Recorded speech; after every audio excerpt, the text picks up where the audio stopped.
Maravilha. Dá boa noite a todos aí, né? Que estão conectados com a gente. Agradecer demais aí a participação do Reginaldo e da Clarissa, que também já estão aqui, né? Para esse nosso terceiro encontro, né? Desse ciclo de seminários em transformação digital, em que a gente está discutindo questões relacionadas à estratégia e à implementação, né? Hoje, assim, a nossa agenda, semelhante ao que a gente teve no encontro da semana passada, a gente está contando aí com duas apresentações. A primeira do Reginaldo, né, que veio do Rafael, mas é o Reginaldo, né, que fez um trabalho de doutorado lá na PUC, né, defendeu em 2023, né, Reginaldo? Eu finalizei em 23. Que envolve um procedimento multicritério, né, de tomada de decisão para a seleção de tecnologias e formação de portfólios dentro de um contexto da transformação digital, né? E, e a Clarissa, né, que também vai fazer a apresentação dela, né? A Clarissa defendeu em 21, Clarissa, foi? Desculpa, Você defendeu em 21, né? Ou 22? Acho que foi 21, né? nem 21, nem 22, gente. Foi em dezembro de 2020. Foi no final de dezembro de 2020. Final de dezembro de 2020, olha só, hein? E a Clarissa, ela fez um trabalho bem bacana, né? Associado a práticas colaborativas,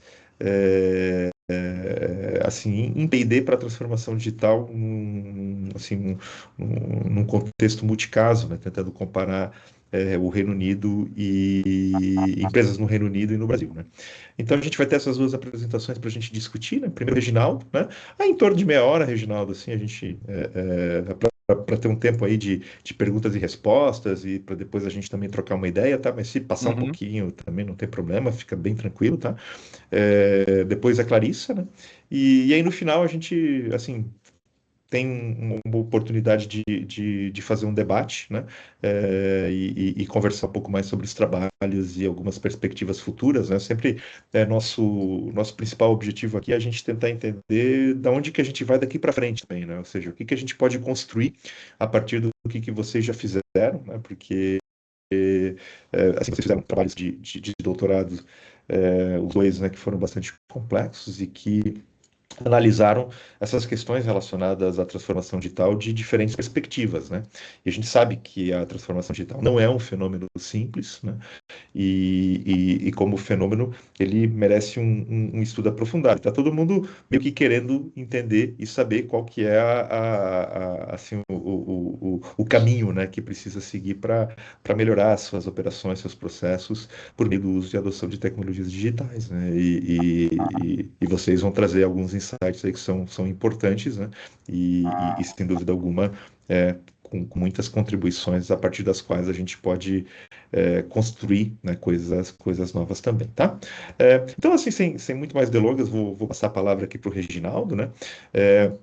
Reginaldo, que assim, tem experiência nas indústrias de óleo e gás, né? Montagem industrial, alimentos, automotivo, ferroviário, né? Como eu comentei, né, fez o doutorado dele na PUC, no programa de Engenharia de Produção e Sistemas, né? Ele é mestre em Engenharia e Gestão Industrial pelo IPT de Portugal e atua em projetos de P&D, já atua, né, em projetos de P&D no Senai, né? Renault, BRF, Transpetro, né? E hoje aí tá no Rio, né? Reginaldo, fica à vontade, né? Eu vou parar o meu compartilhamento aqui, daí você pode compartilhar aí a sua tela também, tá bom? Tá legal. Bom, gente, boa noite.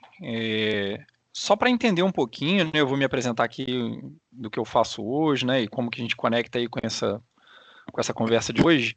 Mas só para entender, a maioria aqui, Fernando, é de alunos ou candidatos ao programa, seria isso? Então, assim, tem gente diverso, tá? A maioria aqui, eu diria que é do nosso programa de mestrado em Engenharia de Manufatura, né? Tem um pessoal que é do MBA em Gestão de Engenharia e tem, assim, pessoas que são da comunidade em geral, que estão interessados Uhum. nessa ideia de transformação digital, tá? Tá joia. Tá bom. Vocês estão vendo minha tela, então, né? Só vou botar em modo cheio aqui. Estamos vendo aqui já. Deixa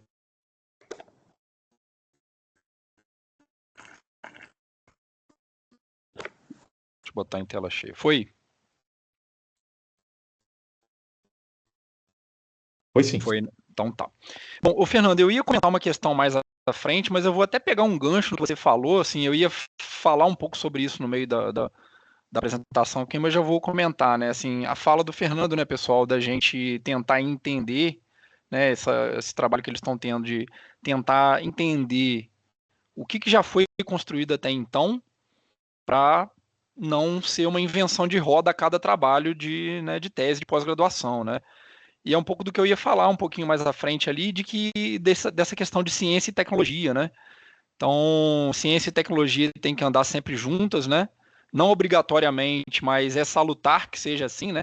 Para o bem do curso, para o bem da formação de vocês, para o bem da comunidade científica, empresarial, né? Que é atendida aqui pelos trabalhos, né? Da pós-graduação. Então, idealmente, que elas andem juntas, né? Então, desenvolver ciência, e a gente tem sempre que pensar numa ciência incremental, né? A gente não precisa desenvolver algo novo a cada vez que alguém vai iniciar um trabalho aqui de mestrado ou de doutorado, né? Então, eu acho super relevante realmente entender, conhecer aí, né? Todo mundo conhecer o que já foi feito, ou o que está sendo feito, para de repente pegar um gancho e um trabalho ser uma sequência de um outro, ou de repente um trabalho que parou aqui num modelo conceitual, que é o meu caso aqui, de repente isso poder virar uma aplicação de informática, né, uma aplicação digital, que está bem aqui na pegada aqui do tema, né? Então acho que é bem interessante esse ciclo aqui, o Fernando. Então já dá os parabéns aqui e reconhecer a importância desses momentos. Então, pessoal, eu fiz um trabalho aqui. De vez em quando eu vou fazer um check aqui para ver se vocês continuam me ouvindo, tá? Para eventualmente eu não continuar falando sozinho aqui. Fica tranquilo, tô ouvindo bem, estamos te acompanhando. Legal. Então eu fiz aqui um trabalho que foi numa linha, bem na linha aqui do grupo de pesquisa, né, do Fernando, lá na PUC, né, do Fernando, do professor Edson Pinheiro, do professor Sérgio, do professor Loures também.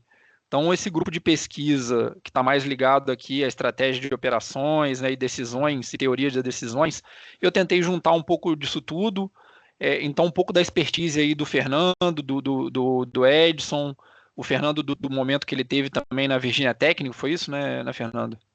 Foi isso, uhum.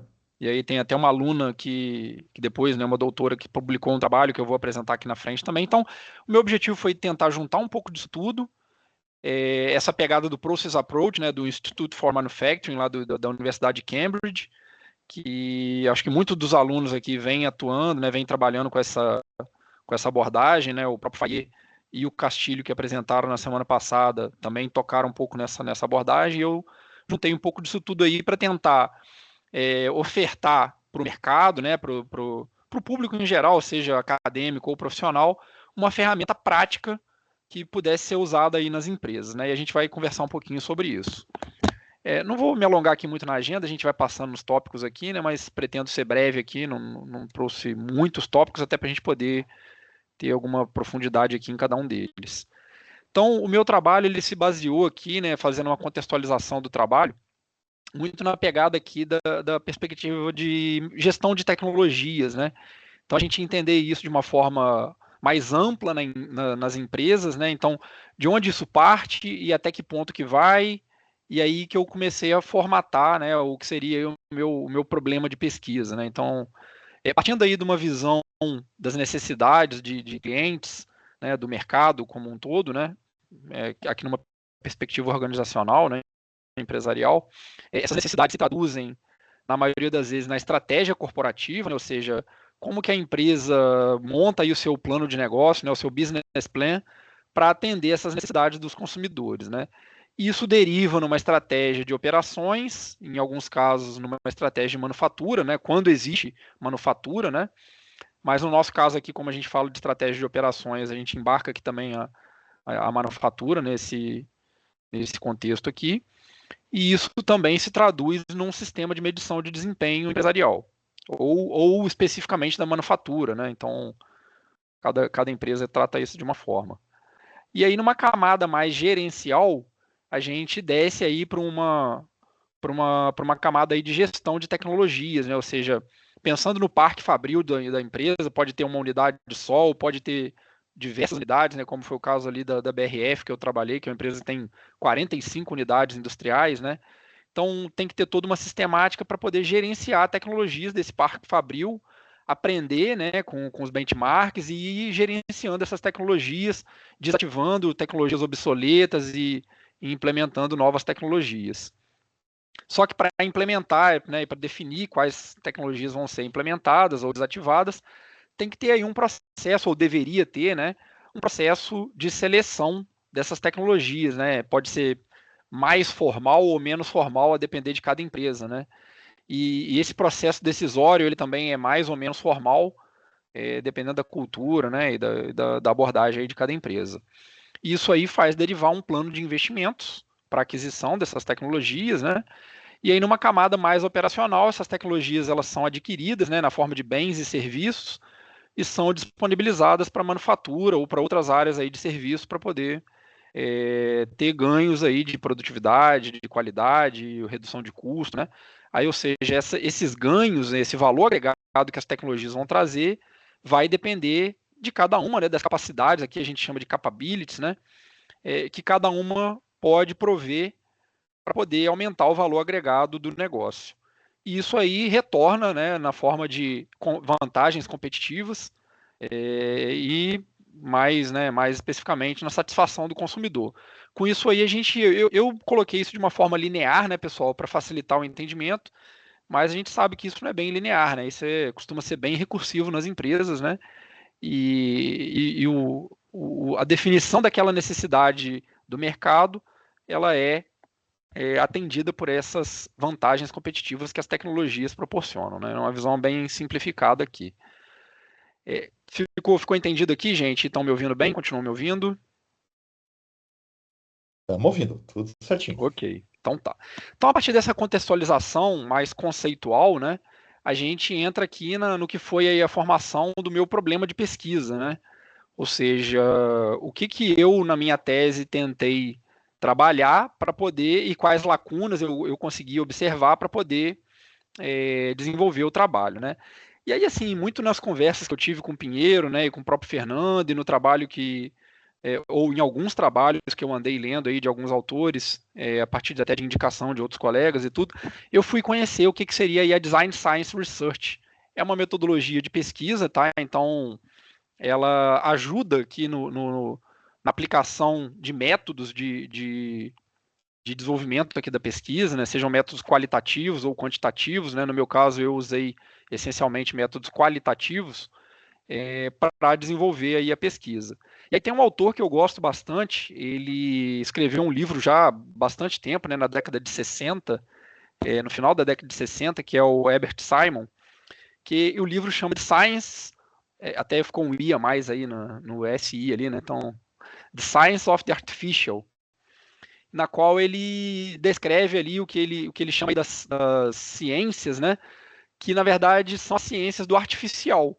E por que ele chama de ciência do artificial? Que não são as ciências naturais, da química, da biologia, da física, né?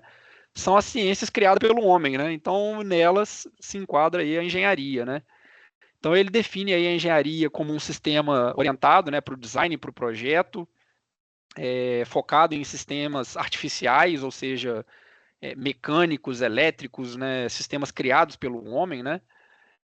Muito focado na síntese, né? Então ele até diz, né, que enquanto outras disciplinas, outras áreas das ciências, né, focam muito na análise, a engenharia ela foca na síntese, né? Ou seja, em agrupar o que outras ciências nos trazem, né? E aí a gente está falando aqui das ciências econômicas, das ciências administrativas, ciências dos materiais, na área de elétrica, de mecânica, né? Então, juntar tudo isso e transformar isso em tecnologia, né? Então, eu gosto bastante desse autor aqui, até na minha tese eu cito ele, e o livro dele é bem, bem bacana para nós engenheiros, né? E aí eu adotei esse protocolo de pesquisa aqui, baseado nessa metodologia de Design Science Research, eu achei bem interessante, e ela segue esses passos aqui, tá? Não vou entrar no detalhe aqui em função do tempo, né, para a gente ser mais objetivo, mas são esses 6 passos aqui: a identificação do problema, né, e a justificativa ou a motivação para o trabalho, a definição dos objetivos de uma solução para resolver esse problema, o desenvolvimento, né, o projeto e o desenvolvimento dessa solução. No meu caso aqui, eu me limitei a desenvolver um artefato aqui, um framework aqui mais conceitual. Quer dizer, ele não é tão conceitual, ele parte para a parte prática também, né? Mas, ou seja, ele não teve assim uma ferramenta mais tangível, né? Para as empresas poderem trabalhar como um software, né? Ou uma aplicação mais prática nesse sentido, que eu quis dizer que ele foi mais conceitual, né? E aí entrei numa etapa de demonstração para refinar o modelo, né? E demonstrar a viabilidade dele no meio empresarial. Uma etapa de avaliação com empresas reais, né, aqui fazendo testes reais de campo e medindo o quanto que esse modelo ele era efetivo para solucionar o problema. E depois a parte final aqui, que é a parte de comunicação, que é onde a gente volta para a ciência, né? Então aqui a gente inicia na ciência, na academia, lendo artigo e vendo o que já foi publicado sobre o tema, desenvolve todo um trabalho aqui que culmina num modelo prático e comunica os resultados desses trabalhos de novo para o meio científico, né? E aí assim a gente faz girar a roda aí da ciência, né? Da forma mais incremental, como eu comentei, né? E aí, pessoal, na identificação do problema, eu volto aqui para aquele modelinho conceitual ali e para mostrar como que eu formulei o meu problema, né? Então, partindo aqui de um arcabouço aqui de teorias, né, que estão ligadas a diversas áreas do conhecimento, relacionadas a cada etapa dessas aqui do processo de gestão, né, ou do processo decisório aqui ligado à gestão de tecnologias. Então a gente tem aqui as diversas teorias, né, o Bar of Knowledge, que a gente chama aqui, os corpos de conhecimento, né, de cada uma delas na teoria, e aonde eu obtive aqui, onde eu delimitei o meu problema, onde eu defini o meu problema, que no caso foi na Renault, e aqui o paralelo de cada uma dessas aqui com documentos empresariais, né, no caso da Renault. Então, por exemplo, na área de marketing, né, definição de mercado, lá eles têm lá o QFD, né, a famosa Casa da Qualidade, mas que é um livro enorme lá. A gente não pode simplificar essa ferramenta, é uma ferramenta muito poderosa. Então, tem a estratégia do grupo, né, do grupo Renault, do grupo da aliança da Renault, que é junto com a Mitsubishi e com a Nissan. Então, neles também tem a estratégia digital da empresa, tem o documento que rege o sistema de produção deles, que é o APW, né? Agora eu esqueci, Alliance Production Way, até está escrito aqui em cima. E por aí vai, tá, pessoal? Não vou ser exaustivo aqui. Tem esse documento aqui também que eu achei bem interessante, que é o Futur de l'usine, não sei se é assim que fala bem em francês, mas eles têm esse documento deles que mostra o que eles enxergam que é a fábrica do futuro para eles, né? Considerando aí as novas tecnologias de indústria 4.0, né?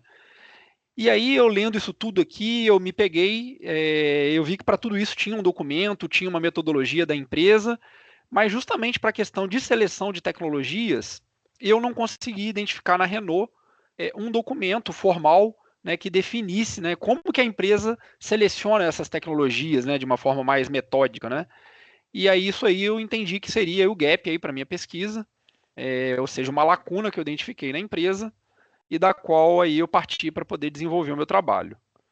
Ficou claro, pessoal? Então, assim, eu entendo que isso aqui é uma etapa muito importante do trabalho de vocês, né? E aí falando aqui para o público aqui de alunos, né?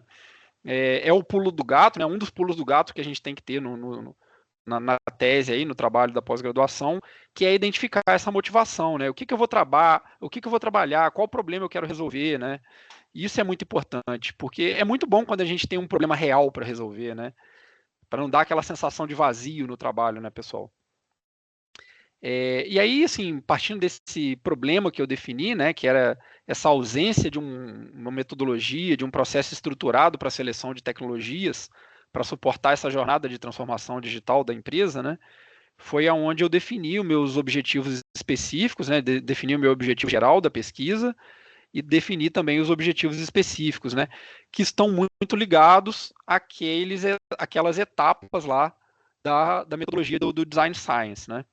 Então, para cada uma daquelas etapas, ou talvez não para todas, mas para as principais, eu defini aqui um objetivo específico para cumprir aquela etapa. Certo, pessoal? Aqui eu não vou entrar muito no detalhe, tá? Mas está bem descrito lá na minha tese. Quem quiser ter acesso, eu posso enviar, ou mesmo o professor Fernando pode enviar aí a vocês. Eu segui aqui a metodologia da autora americana, né, uma autora que o Fernando conseguiu trabalhar junto lá na Virginia Tech, a Heather, e ela desenvolveu, aí ela publicou um artigo no qual ela propõe uma sistemática aí para essa etapa aí do processo de revisão sistemática de literatura, né, pelo qual eu acredito que todos vocês vão passar, né. É uma etapa importante aqui de um trabalho de mestrado e doutorado, né, mais ainda do doutorado, para a gente fazer esse incremento na ciência, né? A gente entender o que já tem de publicação relevante naquele domínio de conhecimento e o trabalho elaborar em cima desse domínio, né, e acrescentar algo, né? Assim que a gente pensa na ciência, né, como uma coisa incremental. Também não vou me ater muito a isso aqui, né? Acho que quem quiser pode consultar lá, tá bem detalhado lá no meu trabalho, como que eu segui cada passo desse, tá bom? E a gente pode até conversar no privado aí depois.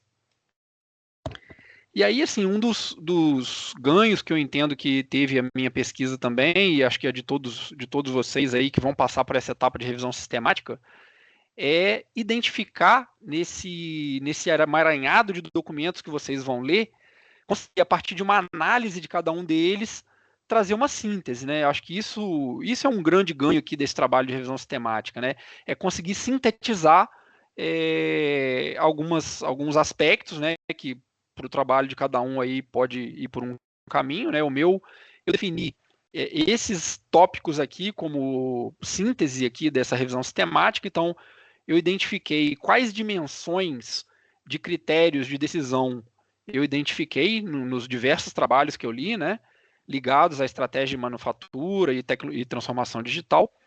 Então eu trouxe aqui como exemplo, né, algumas dimensões aí que eu consegui identificar nesses trabalhos. Tem lá também na minha tese, mas aí ficaria muito exaustivo todos os critérios de decisão que eu identifiquei, aí são mais de 100, se não me engano foram 104 critérios de decisão. Então, para alguém que for pegar o meu trabalho e quiser fazer alguma coisa parecida numa empresa, não precisa ficar inventando a roda de novo, né? Já tem ali 104 critérios de decisão que a pessoa pode lançar mão, né? Não é possível que desses 104 a pessoa não consiga aproveitar aí 70%, 80%, né? E, lógico, complementar com alguns, dependendo do contexto de cada empresa. E da mesma forma que eu identifiquei os principais métodos de seleção, métodos de decisão, vamos chamar assim de uma forma mais genérica, tá, gente? Alguns deles que serviram para seleção de alternativas, outros que serviram para definição de pesos de critérios e seleção de alternativas, e outros que foram usados para definir os próprios critérios, né? Quando a empresa ainda está numa etapa ainda não muito madura do processo decisório aqui de transformação digital, eu vi alguns trabalhos que usaram métodos de decisão até para definir quais seriam os critérios de decisão. Ou seja, significa que a empresa ainda está numa etapa mais embrionária, né? Isso ainda não está muito bem sedimentado na empresa. Tá legal, pessoal? Então, isso aqui já é uma primeira entrega aqui do meu trabalho. É uma entrega um pouco ainda científica aqui, né? Um pouco acadêmica ainda, né? Mas que ela vai se derivar depois numa entrega mais prática mais à frente. Tá legal até aqui, pessoal? Tudo certo Tá aqui, legal, cara. tá tranquilo. Joia. Então tá. E aí, assim, a gente, em toda a leitura que a gente vai fazendo, né, nos trabalhos aqui da revisão sistemática, a gente acaba identificando alguns ali que vão ser o trabalho de base sobre os quais a gente vai desenvolver o nosso, né? Porque é isso, né? Fazer ciência é dar uma contribuição a mais, né? Então, no meu caso aqui, eu identifiquei um trabalho aqui ligado ao professor esqueci o primeiro nome dele, Fernando, me ajuda, o professor lá da Universidade de Pernambuco, o professor professor Adiel de Almeida. Então, é o professor coordenador desse grupo de pesquisa lá e dessa área de ciência de decisão na Universidade Federal de Pernambuco. Ele publicou um trabalho muito interessante no qual ele apresentou em alguns seminários aqui para a gente também aqui na PUC o que é esse método que ele definiu para modelos, né, para desenvolvimento de modelos multicritério. E aí eu parti desse modelo dele, que é um modelo mais genérico, e instanciei esse modelo dele genérico para o meu caso, que é para um modelo para suportar os gestores nesse processo aí de seleção de tecnologias, né?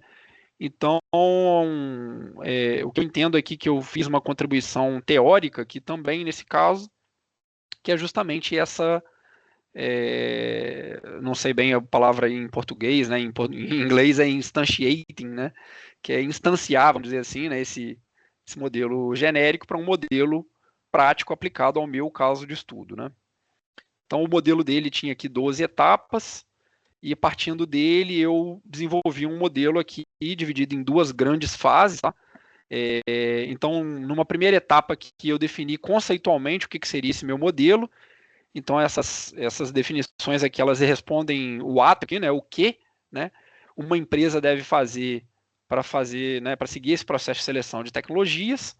Então, essas etapas aqui, elas respondem apenas o que fazer, não entram muito no detalhe do como, né? Eu já coloquei aqui o que eu chamo aqui de sheets, né? Que a gente chama de folhas de tarefa, que é um conceito muito ligado ao Process Approach. Depois vocês podem ler um pouco melhor lá no trabalho também, ou procurar na internet, né, o que é o Process Approach da Universidade de Cambridge, que ele sempre propõe, né, ferramentas muito práticas e muito simples de serem usadas, né, até para facilitar o entendimento e o uso dessas folhas de tarefa. Então, para cada etapa dessa aqui, eu defini uma folha de tarefa, e que numa segunda etapa eu entrei no como, né? Então eu saí lá só do o que e agora entrar no como de fato, né? Ou seja, com ações bem definidas aqui do que fazer em cada etapa dessa, com as folhas de tarefa que eu acabei colocando no slide anterior, mas muito mais para uma questão de layout aqui, de organização, porque não ia caber aqui, né? Mas seria até mais adequado que essas folhas de tarefa tivessem ligado a cada ação dessa aqui. E com isso aí eu fecho o modelo conceitual, tá, pessoal?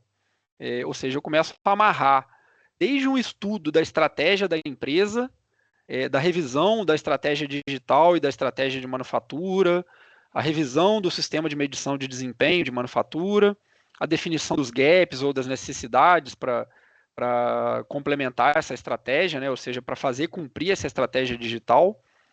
E aí isso aí vai se desdobrando, né, numa hierarquia aí de importância ou de relevância, vamos chamar assim, né? Até que numa primeira etapa aqui, que eu chamo de fase 1, de estruturação do problema, que está muito ligado ao business da empresa, né, ao negócio da empresa. Então, essas primeiras 4 etapas aqui, né, esses steps aqui, 1.1 até 1.4, eles estão muito ligados ao negócio, né?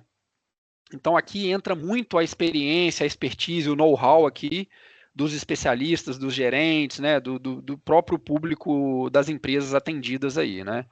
Ou que podem usar dessa metodologia aqui para os processos deles. E nessa segunda fase aqui, que é a fase de análise de decisão propriamente dita, né, entra muito a parte conceitual aqui de teoria de decisão, né? Então aqui realmente requer muito conhecimento de métodos de decisão, de toda a teoria que envolve isso, de especialistas nessa área, né, de pessoas que conhecem dessa metodologia para suportar as empresas aí no processo decisório. O mundo ideal é que as empresas tivessem os dois perfis de profissionais, né? Profissionais que conhecessem bem do negócio e que conhecessem da metodologia de suporte à decisão, mas que a gente entende que é muito difícil, né? Compatibilizar essas duas áreas de conhecimento, né? Ou que a empresa venha contratar uma consultoria ou fazer, por exemplo, termos de cooperação com uma universidade, né, como a UFPR, a PUC, para suportar elas nesse processo aí, nessa jornada. E é um pouco disso que eu vou falar lá nas minhas conclusões também, né, de um pouco dessas dificuldades aqui em compatibilizar essas duas áreas de conhecimento. E aí nessa fase 2 aqui, como eu comentei, né, ela entra muito na parte técnica e realmente é uma teoria mais densa aqui, que confesso, né, que mesmo eu tendo passado alguns anos aí do doutorado estudando isso, né, é muito difícil, né, é uma teoria muito densa mesmo. Então não é de se esperar que o público empresarial conheça isso, né? E isso é um pouco já da dificuldade, né? Porque como que um gestor vai confiar, vai adotar e vai endossar o uso aqui de uma determinada metodologia, se ele mesmo ou a equipe, né, não tem esses conceitos muito bem sedimentados, né? Então, tudo aquilo que você não conhece muito bem, é difícil você botar dinheiro, energia, tempo, recurso para fazer isso girar na empresa, né? Já estou adiantando uma das conclusões aí do trabalho, tá, pessoal? Bom, vou entrar aqui um pouco agora nessa parte mais conceitual aqui, né, de teoria de decisão, mas também não vou assim, me exaurir muito nisso, né, porque eu acho que o objetivo dessa nossa conversa aqui é muito mais passar para vocês, né, o que são esses passos, essas dificuldades aqui que a gente passa, que a gente tem que solucionar, que a gente tem que enfrentar num trabalho de pós-graduação, do que propriamente entrar aqui no detalhe aqui do trabalho, né? Até porque a gente precisaria de mais tempo aqui para aprofundar mais. Então, assim, alguns aspectos assim que eu considero relevantes nesse background aí, nessa conceitos aí relacionados a MCDA aqui que a gente chama, né, de métodos de suporte à decisão multicritério. Então, é definir, e é aqui que eu falei que tem uma teoria muito densa por trás, né?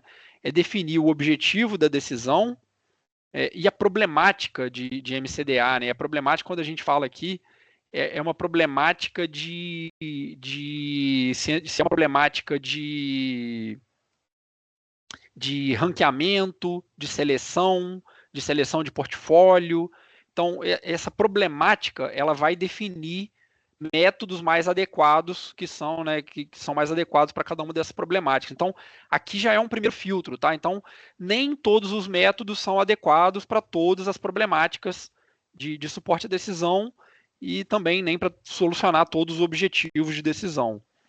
Aí entra uma outra parte aqui, que é a racionalidade de preferência dos decisores e os critérios de agregação, né, os métodos de agregação dos critérios. Aí entra aqui numa parte de métodos outranking, de métodos de sobreclassificação, métodos de adição, métodos de multiplicação. Então, também tem alguns métodos mais adequados que trabalham de acordo com cada objetivo, com cada problemática, né? E aqui aí uma parte muito mais teórica ainda, que eu até nem aprofundei muito, tive até muita dificuldade com isso aqui, que é o sistema de relações de preferências dos decisores, tá? Então isso aqui é uma coisa que alguns métodos trabalham muito bem, como o HP, o método Fit Trade-off, que o professor Adiel lá, com um grupo deles, desenvolveu, que é uma relação aqui de par a par, de avaliar cada critério de decisão para par, e aí você vai definindo uma estrutura de dominância, de preferência, de qual critério que domina o outro. Então, tudo isso aqui é uma teoria bastante complexa, tá? E aqui questões muito mais ligadas ao contexto das empresas, tá? Então aqui eu falei de métodos, né? De método de teoria de decisão, e aqui questões ligadas ao contexto aqui de cada empresa, né? Então a disponibilidade dos gestores, né, para desenvolver as reuniões, né, para agendar as reuniões, participarem dos workshops, né, com as equipes, com os especialistas, o quanto que cada um deles está disposto a gastar de energia para contribuir para esses trabalhos, né, a proximidade com que cada um deles tem e alguns analistas e especialistas, né, com os métodos de apoio à decisão, como eu comentei no slide anterior, né, a avaliação do trade-off ali entre a complexidade da utilização de um determinado método ou do procedimento aqui que eu estou propondo como um todo e o benefício, né, o valor agregado que essa metodologia traz, né? Então as empresas vão sempre fazer esse trade-off aí, né? Pô, quanto esforço que eu vou gastar nisso aqui e qual a complexidade disso para o benefício que ele traz, né? A existência, né, de sistemas informatizados, isso aqui é essencial, principalmente em empresas de grande porte, né, pessoal? Não adianta chegar lá com um monte de folhinha de papel, com planilha de Excel, que logo de cara assim já não gera muito interesse, né, já não gera muito apetite do pessoal. E uma coisa que eu comentei que eu acho bastante relevante, né, é a confiança, né, que os decisores têm, né, nos métodos que são adotados ou que a gente vier adotar, especialmente, né, nos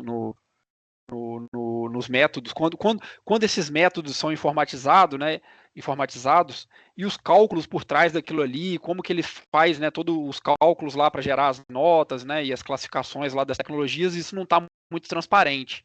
Então, mais uma vez, né, quando o gestor ele não consegue ver aquilo ali de uma forma muito transparente, ele tem muita dificuldade em confiar naquilo, em aprovar e botar dinheiro para aquilo ali em frente, né? E é o que acaba acontecendo quando a gente usa sistemas informatizados, né? Então, quando tem uma planilha de Excel ali, dá para demonstrar melhor como cada coisa é calculada, qual o peso de cada uma delas, como que aquilo, o passo a passo da decisão, né? Da evolução do processo. Mas quando isso está num sistema encapsulado ali, isso não é muito transparente, né? E por último aqui, mas não menos importante, né, o nível de conhecimento, né, dos especialistas e dos decisores aí, do conhecimento teórico aqui em métodos de apoio à decisão. E caminhando aqui já para a finalização, né, aí aqui também não vou entrar muito no detalhe, né, dos trabalhos que eu fiz nos cases em si, né, que foram muito mais para demonstrar a aplicabilidade, né, do método do que propriamente servir aqui como uma coisa relevante, né, que se possa tomar aqui como, como base para qualquer tipo de decisão, né. Rogério, eu vi que você levantou a mão aí, você prefere já comentar de uma vez para não deixar passar aqui o timing aqui?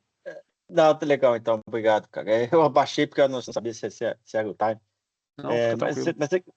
se você quiser concluir, cara, eu posso fazer a pergunta quando você concluir esse slide, se quiser, ou posso Tá fazer bom. agora, tanto faz. Não, fica à vontade, pode fazer então. Tá. Não, achei super interessante, o Fernando passou para a gente, né, passou para a gente aí sua tese como um todo, eu estou lendo, né? Minha pergunta é mais prática, né? Quer dizer, no sentido de o que te levou a fazer e se você chegou a testar realmente isso, o resultado dessa pesquisa em alguma empresa mesmo, colher o feedback, essas coisas que eu estou querendo saber. Tá. Então, Rogério, como eu comentei agora, né, assim, eu preferi não entrar muito no detalhe, né, dos resultados que eu obtive nesses 3 casos que eu fiz, né.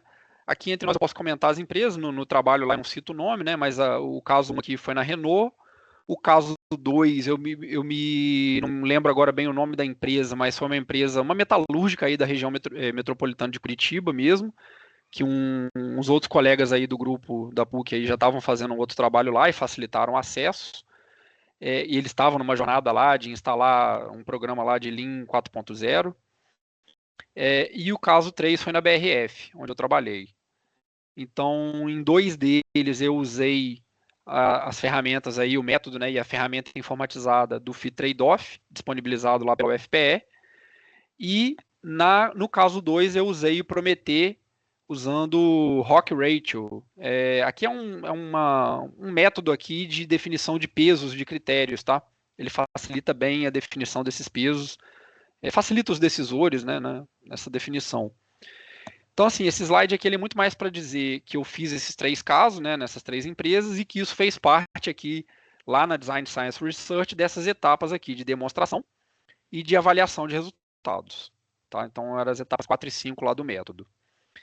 E as principais conclusões, ou principais achados aqui, né, resultados que eu encontrei a partir desses 3 casos, né? A escalabilidade, né, é importante a escalabilidade dos objetivos de decisão. Eu acho que é legal a gente trabalhar com objetivos que possam ser aplicados em outras empresas, né? Para não ser um trabalho que tenha um fim em si mesmo ali, né? Que aquilo só serve para uma determinada empresa e não é aplicável em outras, né? A gente não pode estender isso para poder atender outras empresas. Acho que isso enriquece dá mais valor aí para o trabalho. Os critérios de decisão que foram adotados aí, que foram definidos, né? Nos casos 1 e 3, a partir da estratégia digital das empresas, acho que são critérios interessantes aí que podem ser aproveitados aí por trabalhos futuros. Eu percebi uma baixa disponibilidade, né, dos gerentes, da equipe de uma forma, né, como um todo, para poder suportar esses trabalhos, né, assim, o pessoal deu pouca atenção, para ser bem sincero, né. Então, assim, isso pensando no corpo gerencial, né. Mas ao contrário, né, eu tive boas contribuições aí do pessoal que me apoiou nesses trabalhos, aqui pessoal da PUC, colegas de trabalho aqui do mestrado e do doutorado, então isso ajudou bastante. E aí uma coisa bacana assim que o pessoal sugeriu, né, e eu achei isso bastante relevante, que é sempre quando for trabalhar com esse tipo de processo aqui, né, de suporte à decisão, ter sempre ferramentas visuais, né, para ajudar aqui no entendimento deles. Então, coisas mais com gráfico, com tabelas, né, isso facilita o entendimento deles. E, na medida do possível, ter aí um sistema de suporte à decisão informatizado, né. Tivemos uma dificuldade em estimar custos de projetos ou custos da implementação de tecnologias, isso foi bem difícil. Então tivemos ali que fazer ordens de grandezas assim para poder dar sequência no trabalho. e muito do ceticismo, né, das pessoas em aceitar os resultados, né, em função de algumas questões que eu já comentei anteriormente ali, né, de não conhecer a teoria, de não enxergar os cálculos, como é que aquilo ali foi feito. Então, assim, realmente eu senti que não teve muita credibilidade nos resultados dos trabalhos, e isso é uma dificuldade que eu acho que todo mundo que vier a trabalhar um pouco com essa temática aí pode vir a passar também, da mesma forma que eu passei. Eu não vou ficar repetindo aqui, tá? Então, as principais contribuições, né, teóricas e práticas aqui, eu acho que eu já falei com vocês, né, quando eu fiz a revisão sistemática, e quando eu propus o modelo, e quando eu fiz essas pesquisas de campo, né, esse trabalho de campo. Então, acho que eu já abordei numa boa parte deles aqui, né? Deixa eu ver, passando o olho aqui para ver se tem alguma coisa que eu não tenha comentado com vocês. A questão da sintetização dos critérios de decisão, já falei.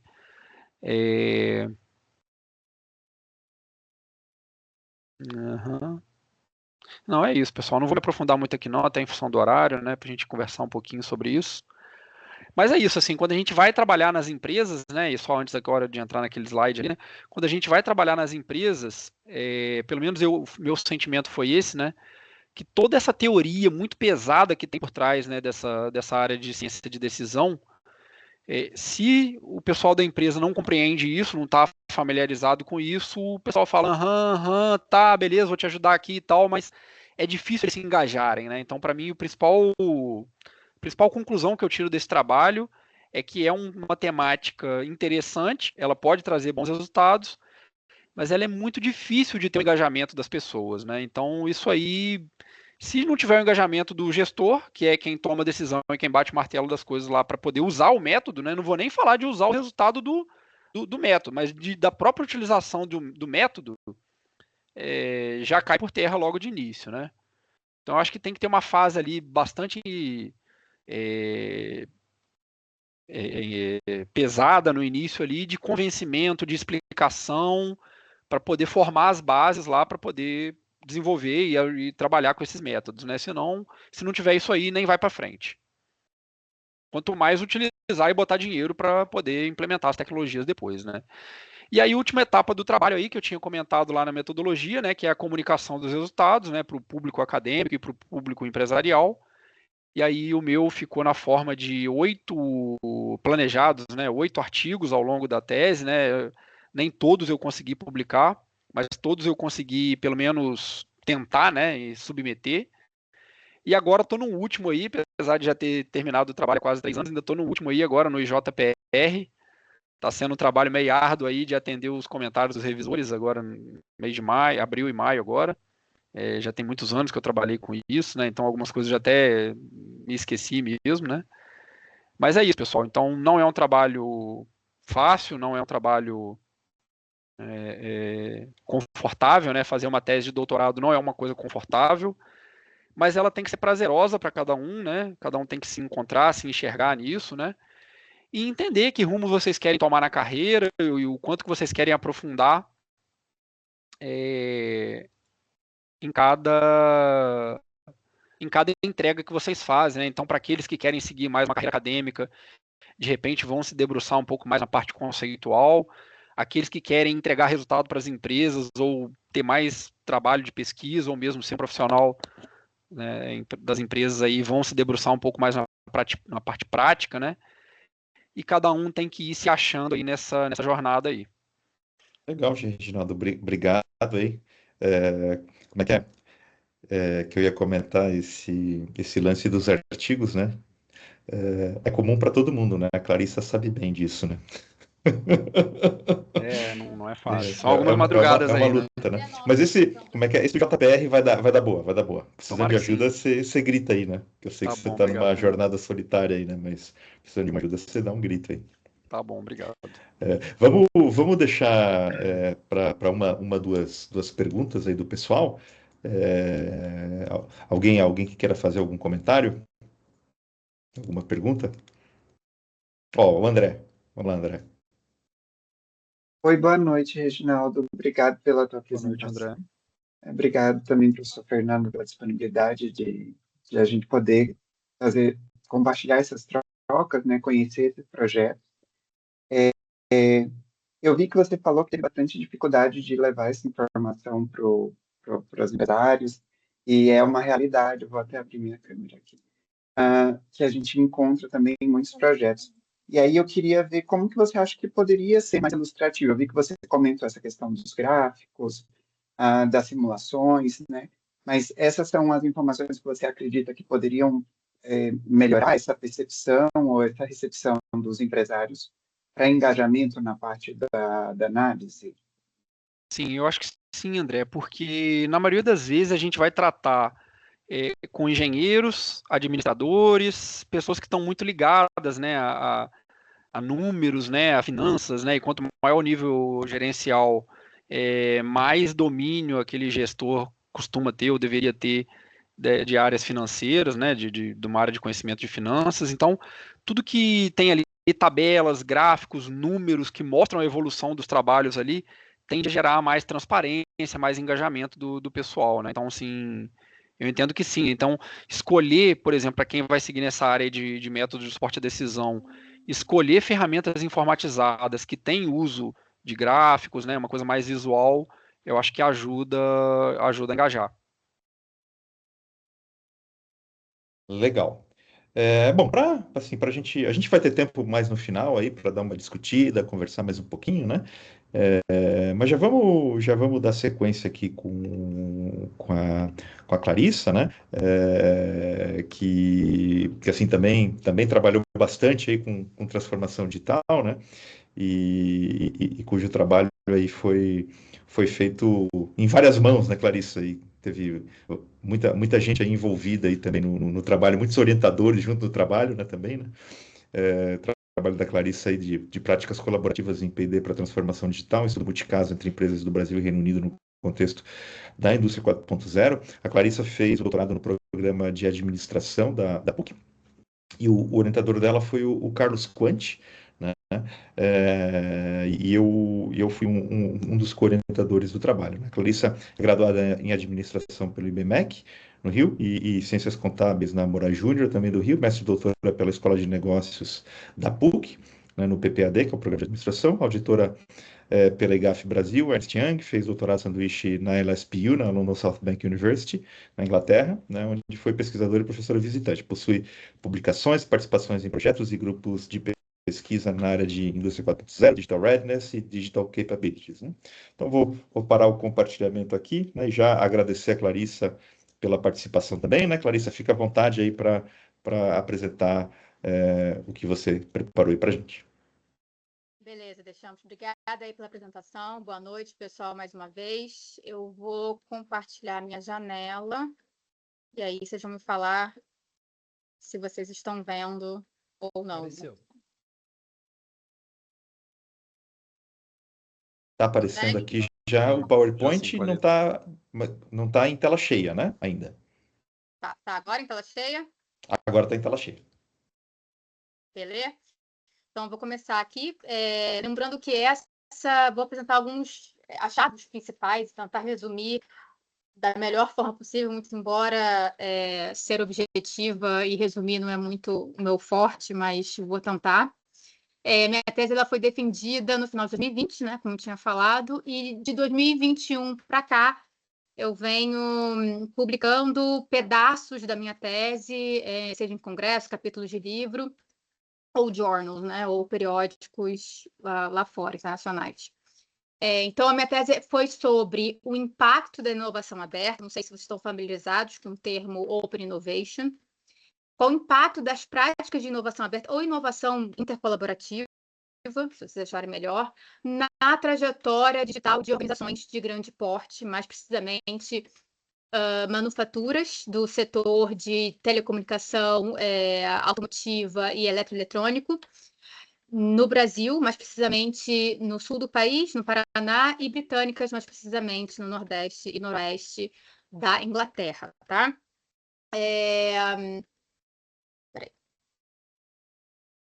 Só uma agenda aqui, é claro que eu não vou me adentrar em muitas coisas, né? Principalmente na introdução e método, é claro que eu vou ter que falar uma breve contextualização do meu tema, por que eu escolhi esse tema, diante disso, qual é o objetivo da minha pesquisa, a relevância da mesma, e o principal é a apresentação do framework conceitual, né? Diante do objetivo, da problemática e da revisão de literatura, qual foi o meu framework teórico, né? E também é uma forma, essa figura também é uma forma de representar meu objetivo de pesquisa e o que eu pesquisei em cada um dos casos. Eu não vou me adentrar no método, tá? Mas eu vou só apresentar os casos. É interessante vocês saberem quem foram os meus casos e quais foram as principais fontes de coleta de dados, tá? Mas eu vou focar mais nos resultados principais, tá? Vou apresentar algumas figuras que foram extraídas dos resultados, né, na forma de mapas mentais e tabelas, tá? E algumas conclusões e contribuições que foram extraídas da pesquisa, relação recíproca entre Open Innovation e Digital Transformation, né? Um construto impacta no outro, e qual a aplicação prática de práticas digitais e colaborativas das manufaturas e quais são as congruências e divergências desse tipo de prática no Brasil versus Reino Unido, tá? É uma breve contextualização do tema, né? As empresas estão mais do que nunca contextualizadas num ambiente cada vez mais instável, cada vez mais VUCA, né? Volátil, instável, competitivo. E na era atual, na era digital, a inovação é fundamental não só para a competitividade empresarial, mas para a perenidade dos negócios, né? E a gente vê uma grande velocidade das mudanças tecnológicas. Parece que, né, cada mês ou a cada X meses vem aparecendo uma nova tecnologia, uma nova aplicabilidade tecnológica. E fica difícil das empresas acompanharem essas mudanças tecnológicas, né? E isso acaba exigindo das empresas esforços intercolaborativos de P&D. Porque a empresa sozinha, por mais que ela seja uma empresa de grande porte, por mais que ela tenha um P&D interno muito forte, ela não tem todas as capabilities que ela necessita para inovar. Essas capabilities estão cada vez mais espalhadas em contextos externos à firma. E as capacidades para inovar não são desenvolvidas de forma isolada, isso ficou muito claro em todos os casos, muitas vezes contando com processos inovadores interativos. Então, daí eu pego emprestado o conceito teórico de inovação aberta, ou Open Innovation, que é um conceito que não é novo, né? Foi cunhado em 2003 pelo Henry Chesbrough, e ele vem publicando bastante artigos sobre inovação aberta de lá para cá, muitos deles tocando inovação aberta com o conceito de digitalização. As empresas, com certeza, não podem confiar apenas no seu P&D interno para inovar no mundo de conhecimento amplamente distribuído. Ainda sobre o contexto do tema, as revoluções tecnológicas passadas da primeira, segunda, terceira revolução ensinaram para a gente que o sucesso depende muito mais de como as tecnologias se desenvolvem e são usadas para criar valor para o negócio, em vez de simplesmente adotar tecnologias por si só. Para extrair valor do uso de tecnologias digitais, é necessário desenvolver não só aspectos técnicos, mas também e principalmente aspectos sociogerenciais e estratégicos na firma. Bom, esse é o próximo item, é o que a gente está falando o tempo inteiro, né? A gente já está cansado de saber, as mudanças tecnológicas atuais estão resumidas nesse termo de transformação digital. Aqui nessa figura, é claro que são só alguns exemplos de tecnologias, né? É claro que tem que atualizar aqui essa figura, mas eu, desde o início, e os casos confirmam isso, que as tecnologias são só possibilitadoras para que essa transformação ocorra, né? O processo de transformação digital é um desafio que vai muito além de um desafio tecnológico ou relacionado à TI, é um desafio também sociogerencial e estratégico e desafio também externo à firma, que eu vou mostrar nos resultados também. Bom, as diversas tecnologias digitais, elas também têm implicações sociogerenciais para as firmas. E isso vem oferecendo oportunidades para que as empresas consigam construir, engajar e fortalecer redes colaborativas com atores externos, né? Com especialistas externos. É necessário desenvolver competências e skills digitais. Quando a gente fala de habilidades digitais, elas vão além de habilidades técnicas, né? São habilidades sociais, pessoais, metodológicas que precisam ser adquiridas nas pessoas que são vistas como agentes que funcionam em qualquer transformação, inclusive a digital. Então, é necessário desenvolver uma abordagem cada vez mais ecossistêmica para a inovação digital, e isso ficou muito claro nos casos. Então, a transformação digital, desde a revisão de literatura até o resultado dos casos, ficou muito claro que não é uma transformação sobre aplicação e uso de tecnologia, né? Muito mais do que isso, que eu vou explicar nos resultados. Bom, diante desse contexto, vem o objetivo geral de pesquisa. Os objetivos específicos que estão atrelados, que juntos vão ajudar a gente a atingir o objetivo geral. Mas só para questões de tempo, eu só vou explicar o objetivo geral, né? Que é investigar como que as colaborações em pesquisa e desenvolvimento com business e scientific partners, então eu dividi parceiros externos, cientificamente eu dividi parceiros externos em 2 grandes grupos. Business partners, quem são esses parceiros de negócio? São parceiros que fazem parte da minha value chain, da empresa. Então, desde fornecedores de insumos até distribuidores, consumidores finais. São os business. Quem são os scientific partners? São os demais. São universidades, agências governamentais, startups, consultorias especializadas, paraestatais, como, por exemplo, no Brasil, né, que atuam bastante como parceiros.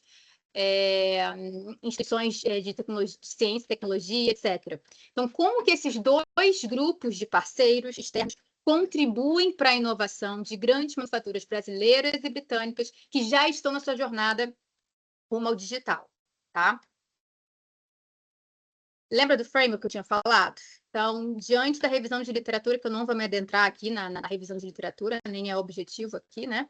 E diante do meu objetivo e problema de pesquisa, eu desenvolvi esse modelinho, essa figura, tá? E essa figura também me ajudou muito na parte metodológica, né? Porque em cada um dessas caixinhas são categorias de análise e foram desenvolvidas perguntas para cada caixinha e a relação entre elas. E esse conjunto de perguntas fez parte do meu script de roteiro que foi aplicado aos entrevistados. Então, na parte esquerda, a gente vê as entradas, né? Os inputs da colaboração para inovar. Então, quais são os aspectos internos à firma, mais precisamente aspectos sociogerenciais e estratégicos da firma, que vão ajudar a empresa a se preparar para inovar digitalmente via auxílio de colaborações, né? Quais são os fatores que ajudam a empresa a querer colaborar com fatores externos para inovar digitalmente de forma conjunta? E o outro input, claro, são as tecnologias digitais como enablers. Né? E na parte central, a gente tem as práticas colaborativas em P&D, né? As práticas de Open Innovation, propriamente dita. E é importante destacar que eu estou estudando o fluxo de informação do tipo outside-in da Open Innovation, né? A contribuição de fontes externas para dentro da manufatura. Então, eu tenho esses 2 grandes grupos externos, vistos como fontes externas de conhecimento para inovação digital, e logo abaixo, para cada tipo de parceiro, eu coloquei alguns exemplos de práticas de inovação aberta. Então, por exemplo, com Business Partners, eu posso co-criar com os meus clientes, com os meus fornecedores, eu posso ter um estreitamento da relação com os meus business partners via uso de plataforma digital, plataforma aberta. E quando a gente fala de criar conectividade inteligente, integração entre os meus fornecedores e clientes, eu acabo pegando o conceito de supply chain 4.0, supply chain digital. E de Scientific Partners, eu coloquei alguns exemplos, algumas práticas de Open Innovation que a manufatura pode usar com Scientific Partners. Então, a manufatura pode usar outsourcing, co-creation, alianças estratégicas, P&D, com essa diversidade de atores externos. E aí, à direita, a gente tem os resultados da colaboração. Então, eu quero saber quais são os fatores que facilitaram e, do outro lado, quais foram os fatores que dificultaram esse tipo de colaboração, de intercolaboração para a empresa, para a manufatura. E diante desses fatores facilitadores e de dificuldades encontradas nas parcerias, quais foram as implicações para as manufaturas? Quais foram as contribuições das intercolaborações para a inovação digital nas manufaturas, caso investigadas? Eu não vou me adentrar nisso aqui, tá? Na metodologia, eu não vou explicar cada caixinha dessa. Se vocês tiverem alguma dúvida aí de metodologia, depois vocês podem me perguntar, não tem problema nenhum. Mas, para fins agora do nosso seminário, eu só queria destacar que foi adotado um estudo qualitativo exploratório, e a estratégia de pesquisa utilizada foi estudo de tipo multicaso. Foram 9 casos, 5 brasileiras e 4 britânicas. E a coleta de dados foi, essencialmente, entrevistas em profundidade. No total, foram 49 entrevistas, tá? Aplicação de questionário para os mesmos participantes, para os mesmos entrevistados, né? Para obter dados secundários e observações de não participantes. Então, eu visitei cada uma das fábricas para o melhor conhecer, para eu ver realmente o uso das tecnologias digitais de fato no chão de fábrica. Tá? Análise de dados, análise de conteúdo por codificação, mas eu não vou me adentrar nisso, não. Tá? É claro que todos os casos, porque são, né, empresas de grandíssimo porte, é claro que todos os casos foram mantidos em sigilo, os nomes. Mas só aqui para a gente, para vocês entenderem quem foram as empresas, dos 5 casos brasileiros foram essas, tá? Que vocês já conhecem, né? Pelo menos já ouviram falar. Acho que alguns já não sabem o que seria a empresa AAM do Brasil. É uma empresa com sede em Detroit, nos Estados Unidos, mas tem uma filial bem grande aqui em Curitiba. E ela produz eixos para carros, caminhões, ônibus, Furukawa, Renault Nissan, né? E a Volvo daqui, né? Da unidade de negócio de caminhão, né? E os 4 casos britânicos, quem foram eles? Quem foram as empresas? Eu acho que vocês conhecem todas aqui, né? A Bentley, uma empresa montadora de carros de luxo, de alto padrão, uma empresa centenária. Tem uma fábrica que eu visitei lá no Noroeste. A Rolls-Royce, que todo mundo também já sabe, mas destacando aqui que eu não visitei a unidade de negócio. O caso Rolls-Royce não foi de carros, tá? Foi da unidade de negócio de engines, de motores, né? Todo mundo sabe que a Rolls-Royce produz motores para aviação bélica e civil e motores para navios e submarinos bélicos. E destacando que essa unidade de negócio tem uma maturidade digital muito acima, muito além do que a Rolls-Royce Carros.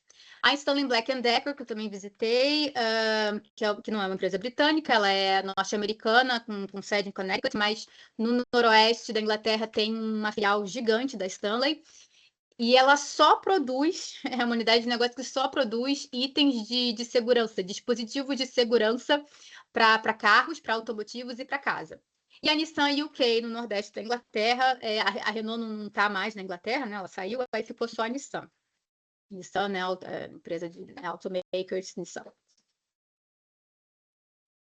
Uma coisa interessante que apareceu na tese, né, é que por mais que o objetivo da minha pesquisa foi entender e compreender como que se dá as práticas de inovação aberta na jornada digital, é claro que foi coletado também outras percepções dos entrevistados que me ajudou a mapear outras coisas, atreladas à transformação digital, mas não é relacionada à inovação aberta, como, por exemplo, mapear os desafios da transformação digital.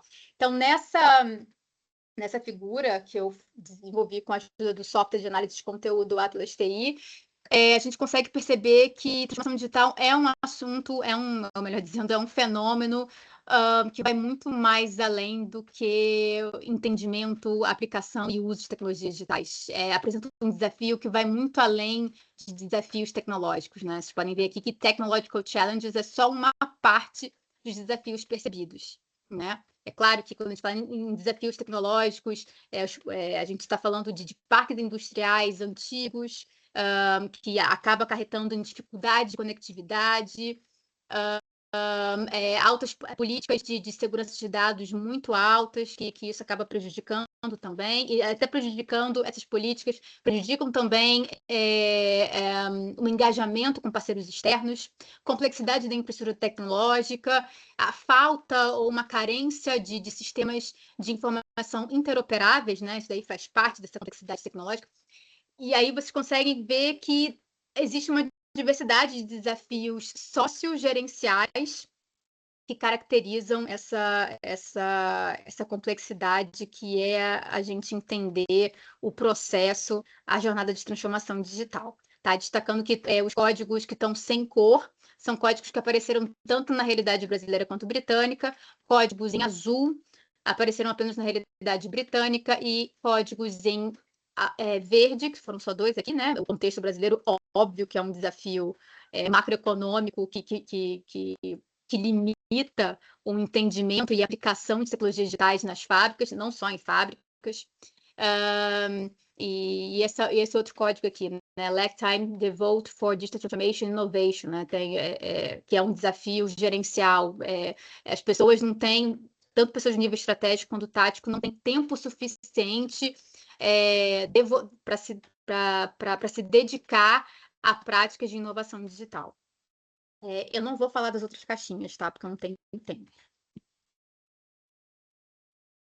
Aqui, então, outra coisa que apareceu assim nas percepções dos entrevistados, que foi bem interessante, inclusive a gente tem, eu e o Deschamps e os outros coautores, a gente tem um artigo publicado no passado, na revista Q1, somente sobre preparação para o digital. Quais são os aspectos preparadores para a inovação digital? A gente fala muito sobre maturidade digital, modelo de maturidade digital tem aí as pencas, só que existem empresas, principalmente no Brasil, em países emergentes, que nem sequer estão preparadas para o digital.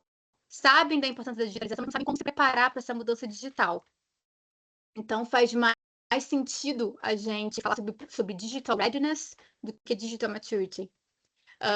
Aqui algumas práticas que foram comuns em todos os 9 casos, né, que foram práticas eficazes para a jornada digital, como, por exemplo, comunicar claramente a estratégia digital, como que a estratégia empresarial vai apoiar a estratégia digital e concentrar os esforços nas pessoas, independente do nível hierárquico, para desenvolver um digital mindset. Muito se fala sobre digital mindset e é interessante notar que esse conceito de digital mindset foi mapeado pelos entrevistados, né? Depois eu vou explicar aí o que compõe esse digital mindset.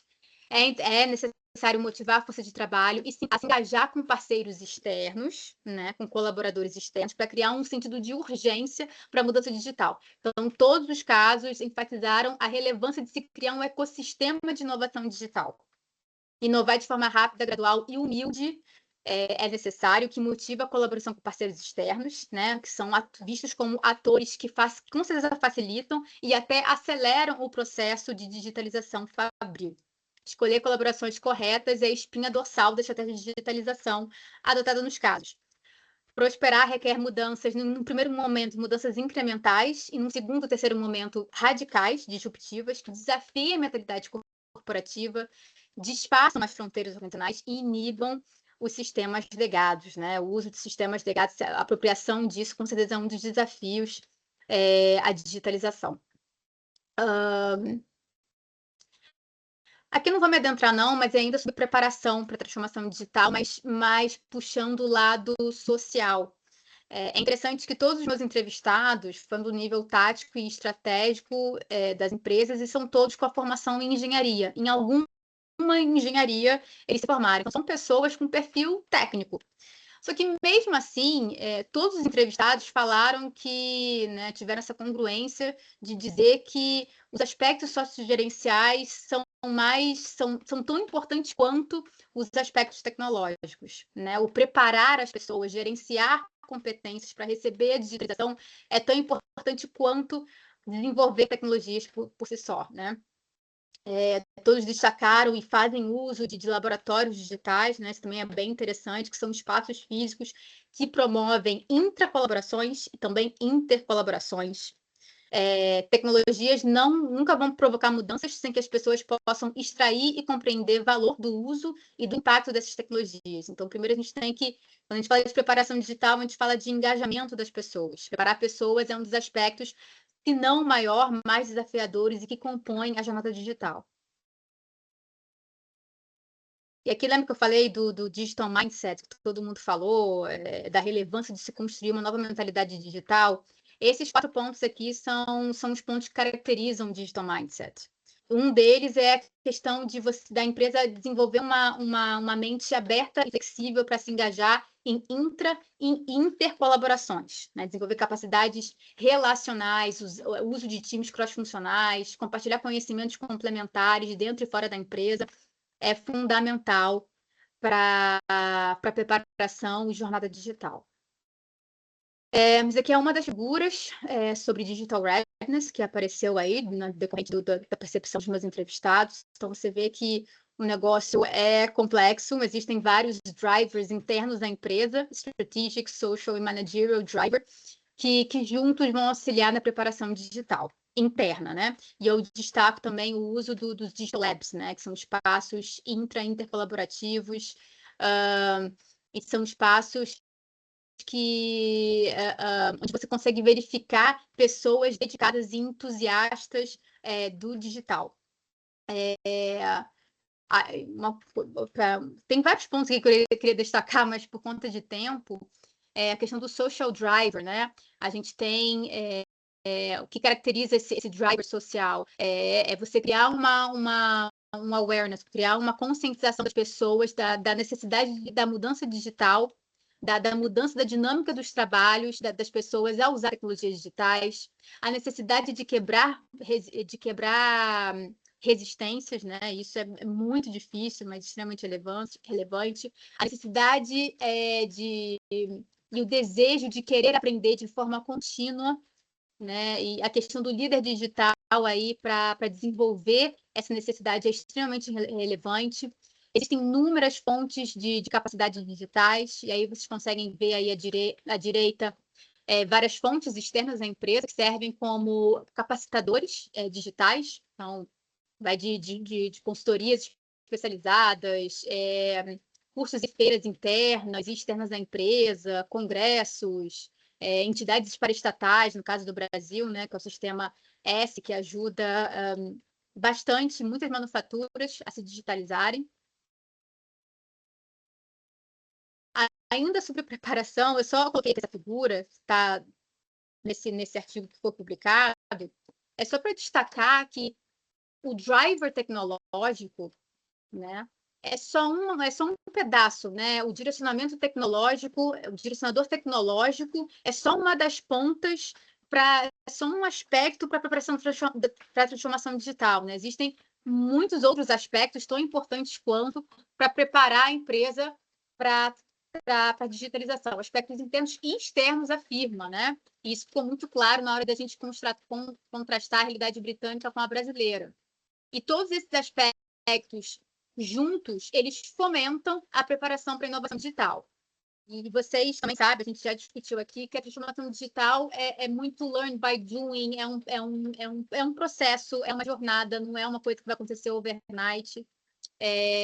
A primeira etapa dessa mudança digital é uma mudança adaptativa, do tipo, é uma inovação do tipo exploitation. Então, a primeira empresa, a fábrica, né, vai fazer mudanças incrementais, vai usar tecnologias digitais para promover eficiências nos processos de produção, nos processos de logística interna, redução de custos e aumento de produtividade, com qualidade. Então, são mudanças incrementais, né? A gente não está falando aí nesse primeiro momento de mudança disruptiva, mas é a partir desse learn by doing, dessas mudanças, dos benefícios do uso das tecnologias nos processos, que a empresa, aos poucos, vai se motivando e tendo uma maior maturidade para usar as tecnologias digitais para uma mudança mais radical.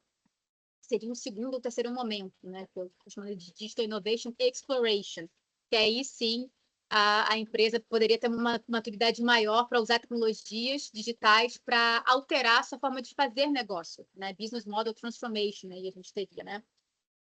Então, é uma perspectiva, com certeza, processual quando a gente fala de jornada digital, tá? E enfatizando que tecnologias digitais têm que ser colocadas no seu devido lugar, né? São só enablers para que essa transformação ocorra. Aqui são os resultados agora do Open Innovation, né? Na jornada digital. Então, ficou muito claro em todos os casos que as fábricas sozinhas, elas não têm todos os recursos, não têm todas as capacidades para inovar digitalmente. caso elas tentassem experimentar e usar tecnologias digitais necessárias internamente, sozinhas, demorariam muito mais tempo, teriam muito mais custos e riscos no desenvolvimento dessas soluções. Se engajar e usar intercolaborações é um fator que facilita, de fato, acelera a mudança organizacional para se apropriar de práticas digitais e capitalizar e melhor competir nesse mercado cada vez mais instável e competitivo, né? A rede de colaboração para promover a inovação digital está no centro da transformação digital e, logo, quando a gente fala de ecossistema de inovação, precisa ser considerado como importante, claro que não vai ser o único, facilitador para essa transformação. Aqui, essa daqui é uma das principais figuras da tese sobre inovação aberta, o impacto da inovação aberta para a digitalização Fabril. Então, na parte de cima dessa figura, a gente vê, de novo, a preparação para a inovação digital. A empresa, no caso, as fábricas, precisam se preparar internamente, não só para o digital, mas para se preparar para receber as colaborações com atores externos, né? E saber colaborar é uma competência que precisa ser desenvolvida.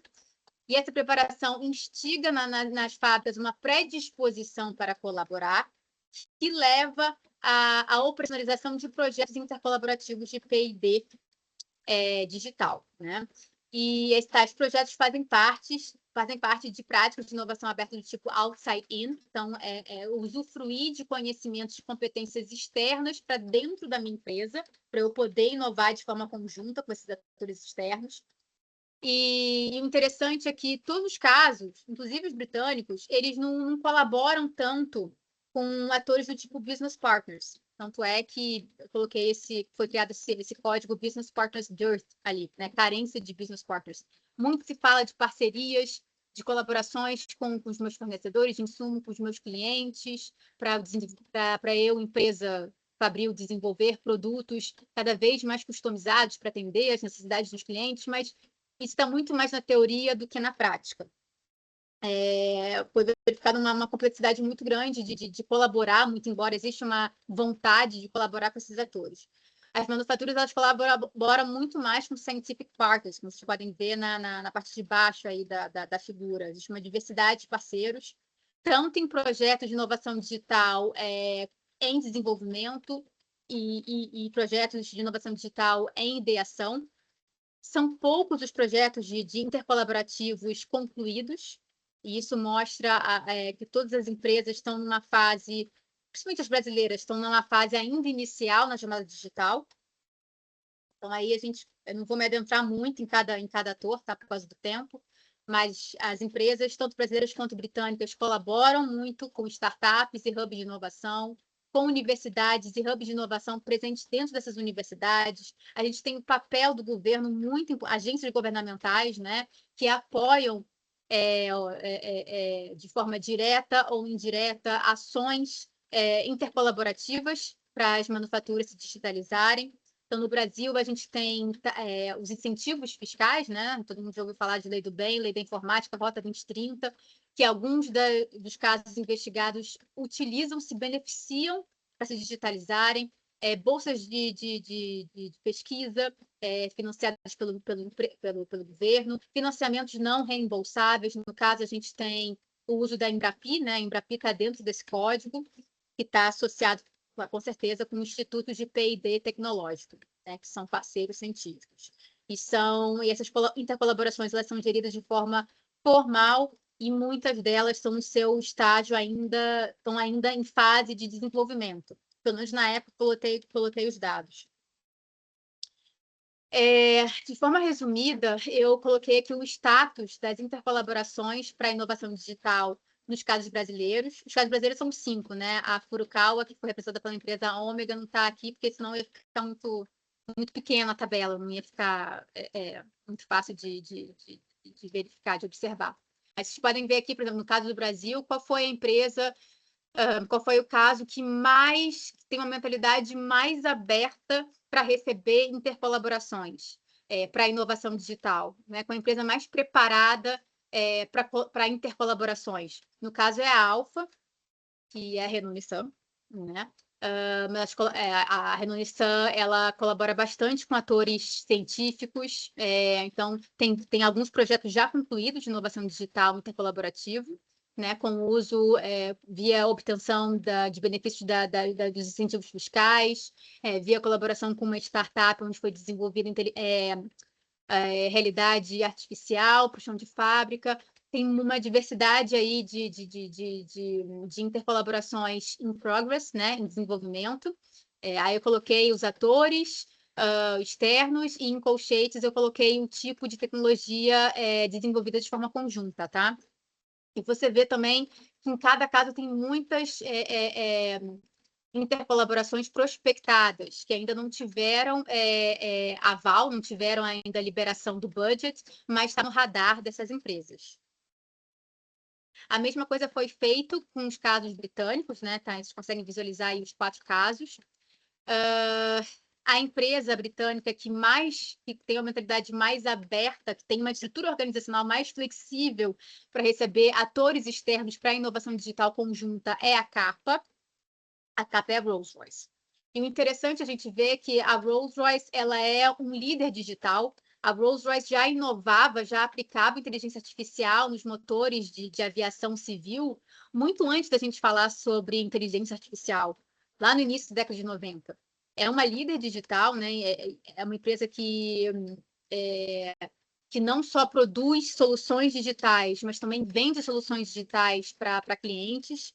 Só que, e mesmo assim, mesmo tendo um P&D, um departamento de P&D muito forte, uma empresa inovadora, é uma empresa que tem a humildade de reconhecer que não detém de todos os conhecimentos para inovar. Então, ela precisa se abrir para receber atores externos especialistas em diferentes tecnologias digitais. Então, não é à toa que a empresa que mais colabora é a Capa e a Sigma. A Sigma é a Bentley. A Bentley também colabora pra caramba com atores externos. Eu não vou conseguir falar aqui de cada um dos atores, mas só para vocês entenderem, na linha horizontal você tem os status de cada projeto intercolaborativo, de cada caso, e qual foi o tipo de prática de inovação aberta para cada tipo de ator externo. Então, por exemplo, a Bentley, de projeto intercolaborativo concluído, foi um projeto com um scientific partner, no caso, um provedor de tecnologia, e foi desenvolvido inteligência artificial e sensores inteligentes para a aplicação dos carros da Bentley. Isso já foi concluído e foi um tipo de Open Innovation tipo Customized Outsourcing customizada. E assim como no Brasil, a maioria dos casos britânicos não colaboram muito, não colaboram praticamente nada com business partners, tá? Com exceção da Capa. A Rolls-Royce colabora bastante com clientes, consumidores finais, que no caso são os pilotos dos aviões, e colabora também com o fornecedor de matéria-prima, tá?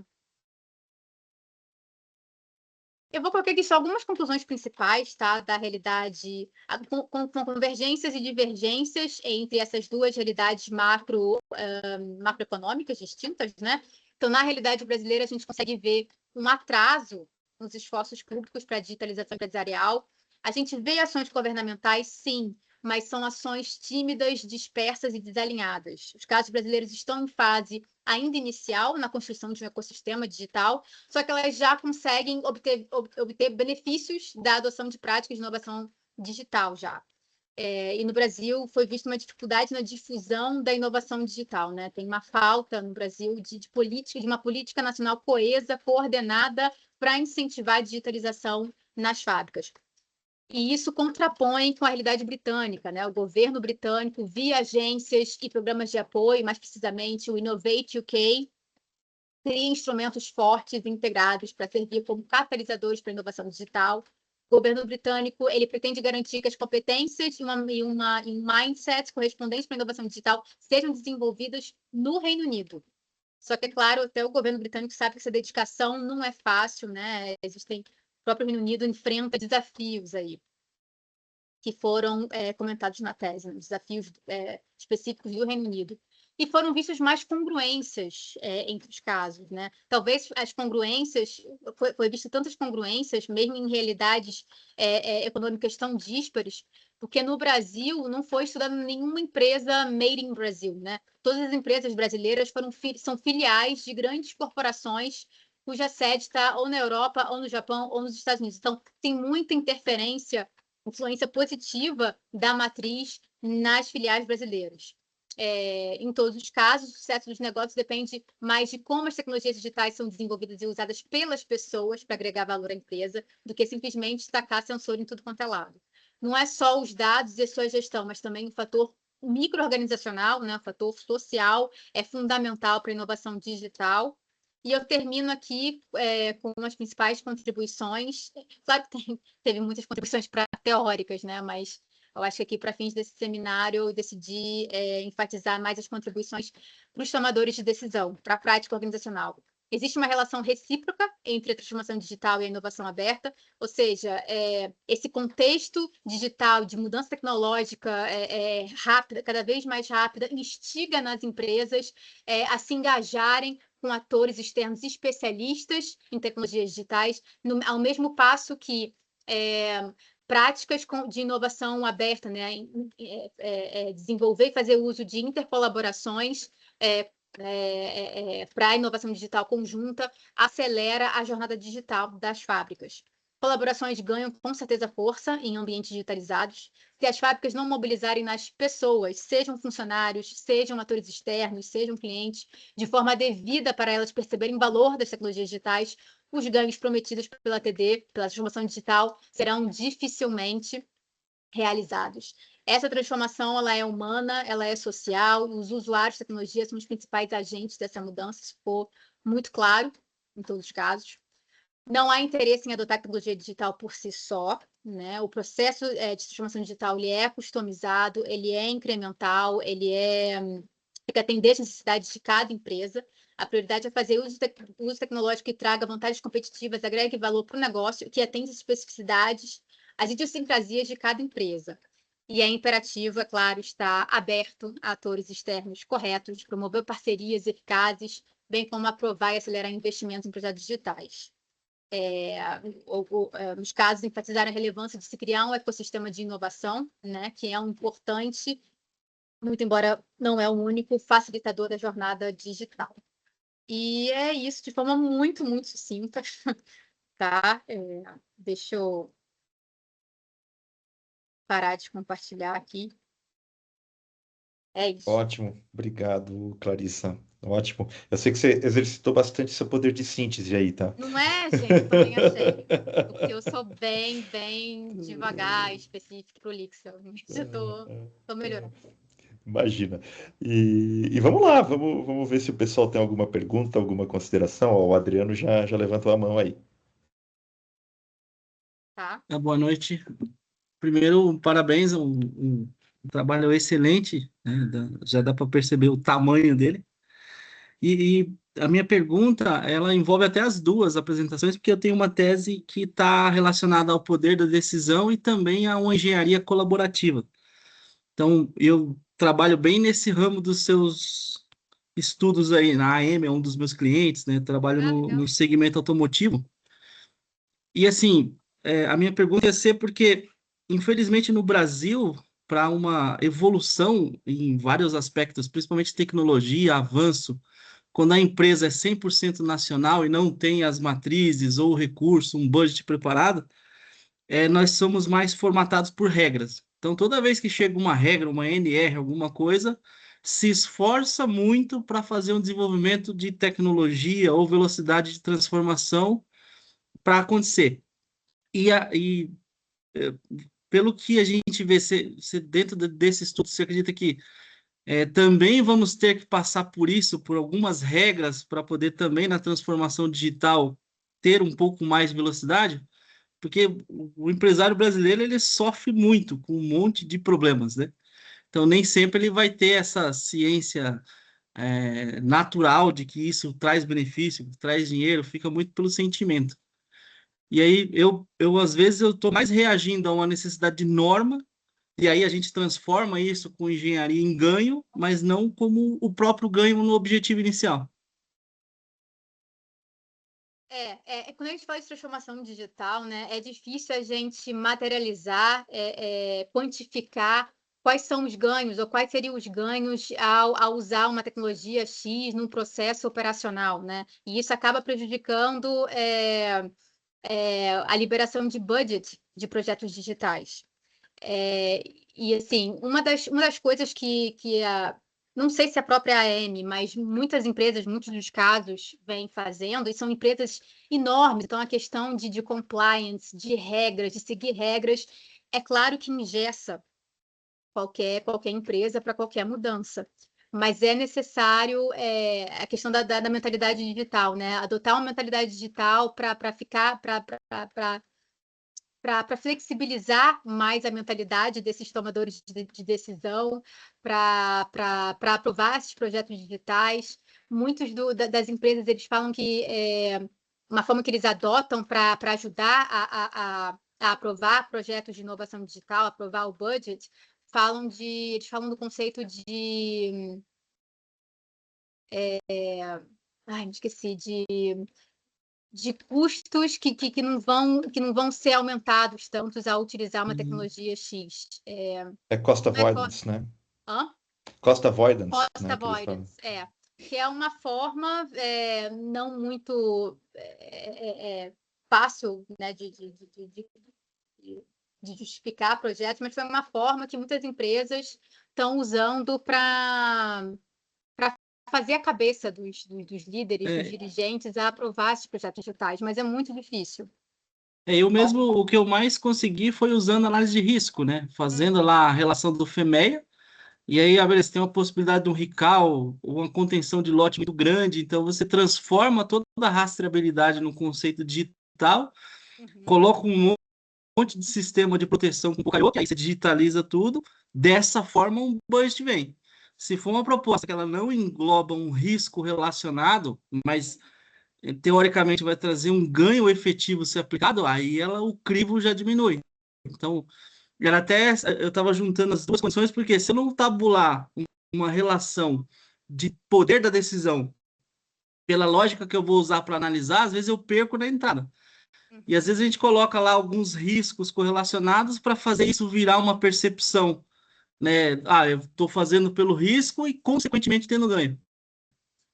Exatamente, a questão de evitar riscos, né? Ou o Exato. medo de evitar, o medo de o erro humano vai me causar um recall. Não, então vamos digitalizar tanto a rastreabilidade quanto a execução. E aí a gente vem tentando criar essa relação para facilitar a tomada de decisão e colaborando em várias frentes de engenharia, porque eu preciso do cliente para saber a necessidade real dele na aplicação e a minha para desenvolver o processo com capacidade suficiente para atender ele.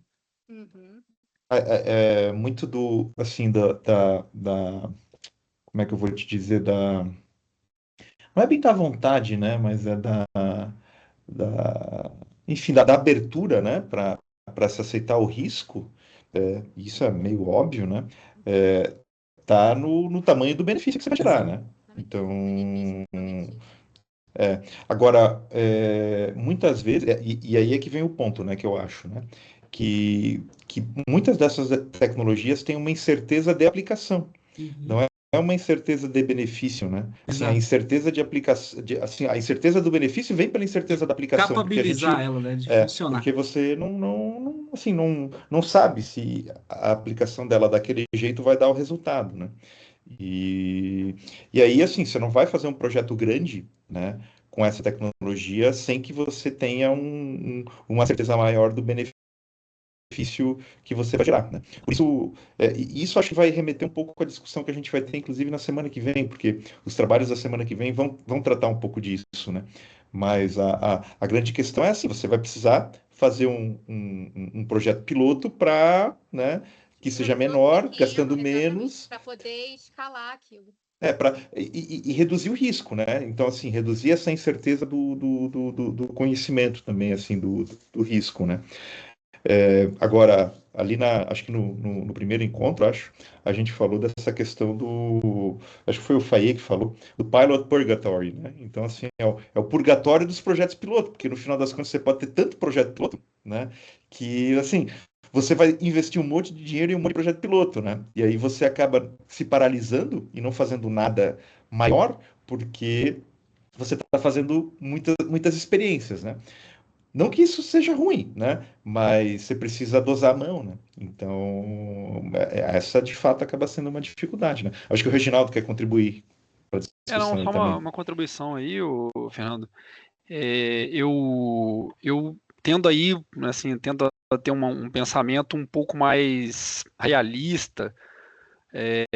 Não que tudo que vocês falaram agora não seja realista, mas muito no sentido assim do retorno financeiro mesmo. Eu acho que o conhecimento Comprovar o ROI dos projetos digitais. não, assim, e o que eu ia dizer, Clarice, assim, quando a gente fala aqui das empresas brasileiras, né, a gente está falando dessa dificuldade das empresas brasileiras que o Adriano comentou, eu tendo a ser muito realista no seguinte sentido, né, um trabalhador de chão de fábrica no Brasil, vamos supor que aí está na faixa aí de 350 euros, 350 euros, enquanto um trabalhador lá na Inglaterra deve estar em 3.500 euros.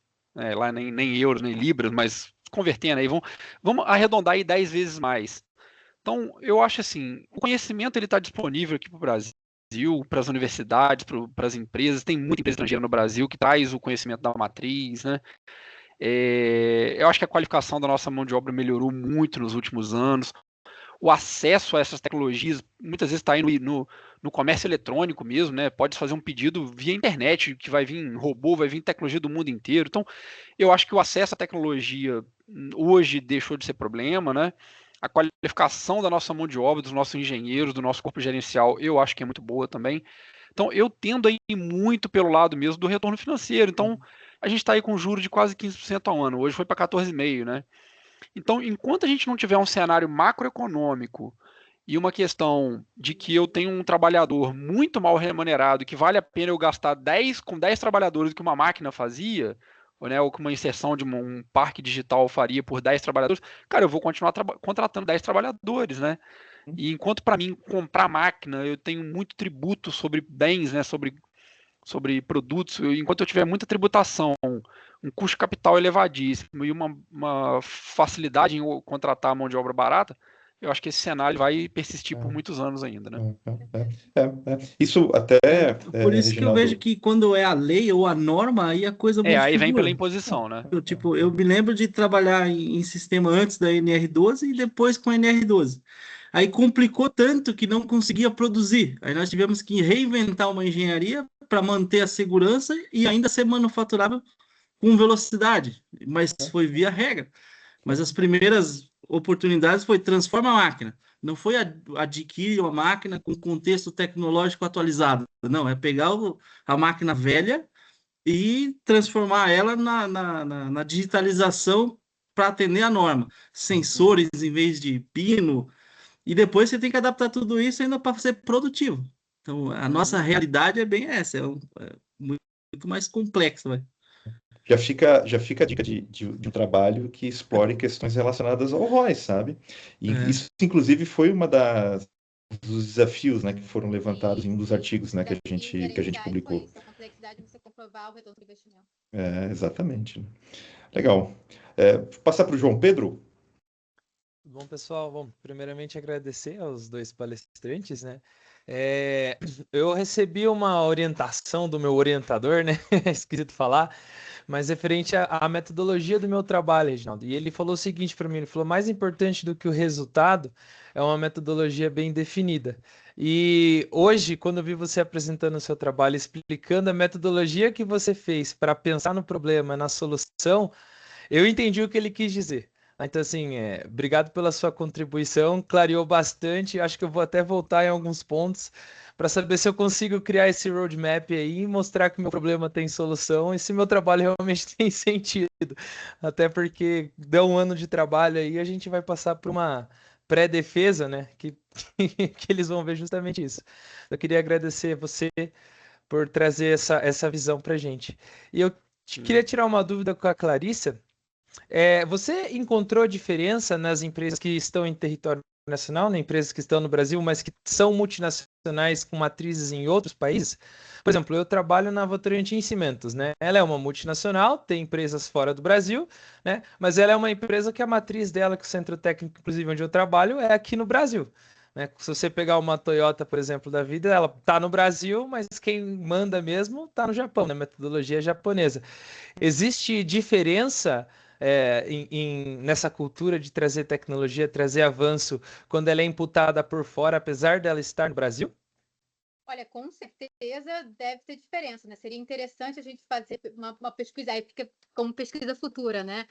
Comparar dois grupos, empresas brasileiras com sede em países desenvolvidos e empresas brasileiras made in Brasil, empresas com sede no Brasil, e ver a diferença entre culturas organizacionais desses dois grupos, qual é o tipo de cultura que mais vai favorecer ou prejudicar práticas de inovação digital. Porque, assim, no meu caso da minha tese, todas as empresas brasileiras, nenhuma, foi o que eu falei, nenhuma é made in Brasil, nenhuma tem sede no Brasil. São apenas filiais brasileiras cujas sedes ou estão na Europa, ou estão nos Estados Unidos, ou estão no Japão. Então, tem influência, sim, da estratégia digital das matrizes, países desenvolvidos, influenciando positivamente na estratégia digital das suas filiais, porque tudo tem que estar alinhado, né? Agora, eu não pesquisei nenhuma empresa brasileira com sede no Brasil, uma empresa genuinamente brasileira, né? Então, não poderia te responder, mas imagino que tem realmente diferenças entre esses dois grupos, sim, em termos culturais.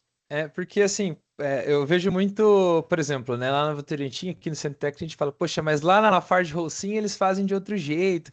Então, assim, às vezes é uma empresa que é infinitamente menor, mas ela tem uma cultura europeia muito forte, né? Fala assim, não, isso aí veio lá da Suíça para cá. Então, assim, às vezes, nesses casos, né, nessa gestão do ciúme, a produtividade não entra tanto, né? Eu acho que nesse quesito que eu quis dizer, porque assim, a gente vai se comparar com a gente mesmo, sendo brasileiro, às vezes o que está na Europa está atrasado em relação a gente, mas quando a gente pega uma empresa que é menor, mas está no Brasil, por exemplo, uma Lafarge da vida, aí você fala assim, não, pô, lá na Suíça estão fazendo desse jeito. Aí o pessoal acaba, não, vamos ver se, vamos analisar isso aí melhor, porque deve dar certo, sabe? É mais uma gestão do ciúme aí das empresas que são 100%, né, made in Brasil, como você falou. Gostei desse termo, inclusive. Legal. Legal. Reginaldo, no seu trabalho, teve alguma diferença ali? Porque ali você teve, né? Porque são empresas genuinamente brasileiras e não genuinamente brasileiras, né? Uhum, sim. Você viu alguma diferença na hora da aplicação, na hora do caso? O Fernando, total. Aí no caso, a gente está falando de uma empresa uma empresa francesa que tem um centro técnico de desenvolvimento lá na França, né, lá em Paris. Então a Renault ela tem o Techno Center lá em Paris, né, que focado em desenvolvimento de tecnologias digitais. Enquanto aqui na BRF a gente estava, assim, apesar de ser uma empresa enorme, né, com um faturamento aí de dezenas de bilhões, mas ainda engatinhando em toda essa jornada aí, né, assim, ela veio muito da mecatrônica, né, tem uma automação industrial forte, né, mas ainda com a pegada de pensando como tecnologias digitais, da forma que a Clarice apresentou aqui, né, como Indústria 4.0 e tecnologias mais recentes, ainda muito distante, né, e não só a implementação, mas como todo o ciclo aqui de planejamento, desenvolvimento, de decisão, né, de formalizar isso num fluxo e que seja uma coisa perene, a diferença é gigante. Pelo menos nos casos que eu observei, tá? Assim, até do ponto de vista do aspecto gerencial, né, eu acho que tem também uma diferença importante entre setores, sabe? Porque se você for pegar assim, setor automotivo, né, Sim, ele é um muito mais setor consolidado, né? ele, assim, é consolidado, É vanguardista, né? centenário, muito tempo, sempre aplica tecnologia, né? Sim, A maior parte das empresas assim concorrem bastante por custo, sim. tem um foco bem grande em eficiência e eu acho assim que tem uma similaridade muito grande na forma de operar, né? Entre as diferentes unidades, né, de negócio, né? Já você pega esse setor da indústria alimentícia, não, assim, ainda não é um, assim, ok, tem similaridades, mas tem algumas diferenças importantes, né? Por exemplo, né, empresas privadas, né, e cooperativas, né? Tem uma diferença na operação, inclusive na própria filosofia de gestão. Eu colocaria até uma pitadinha mais aqui, o Fernando, me veio à cabeça aqui agora, tá? Também, como a Clarissa comentou, como uma oportunidade de trabalho futuro aí, eu acho que eu vou lançar uma aqui agora que me veio à cabeça aqui. Será também que uma empresa na qual o produto dela é um produto tecnológico já não influencia para ela ter processos mais formais, que envolvem tecnologia no processo decisório, no processo produtivo, do que, por exemplo, uma empresa que produz produtos não tecnológicos, que é o caso de frango e porco, né? Derivados de frango e porco, então proteína animal e tal. Outra coisa é uma empresa que faz carro, que já tem que ter nela embarcado uma tecnologia mesmo. Eu acho que talvez isso aí já seja um fator influenciador que força ela a desenvolver um processo de gestão e um processo produtivo com mais tecnologia embarcada. Não sei, talvez é um caso a ser estudado aí. Eu não. Reginaldo, nesse ponto, quando eu fiz pós-graduação, eu conversei com um pessoal que trabalhava na Copacol.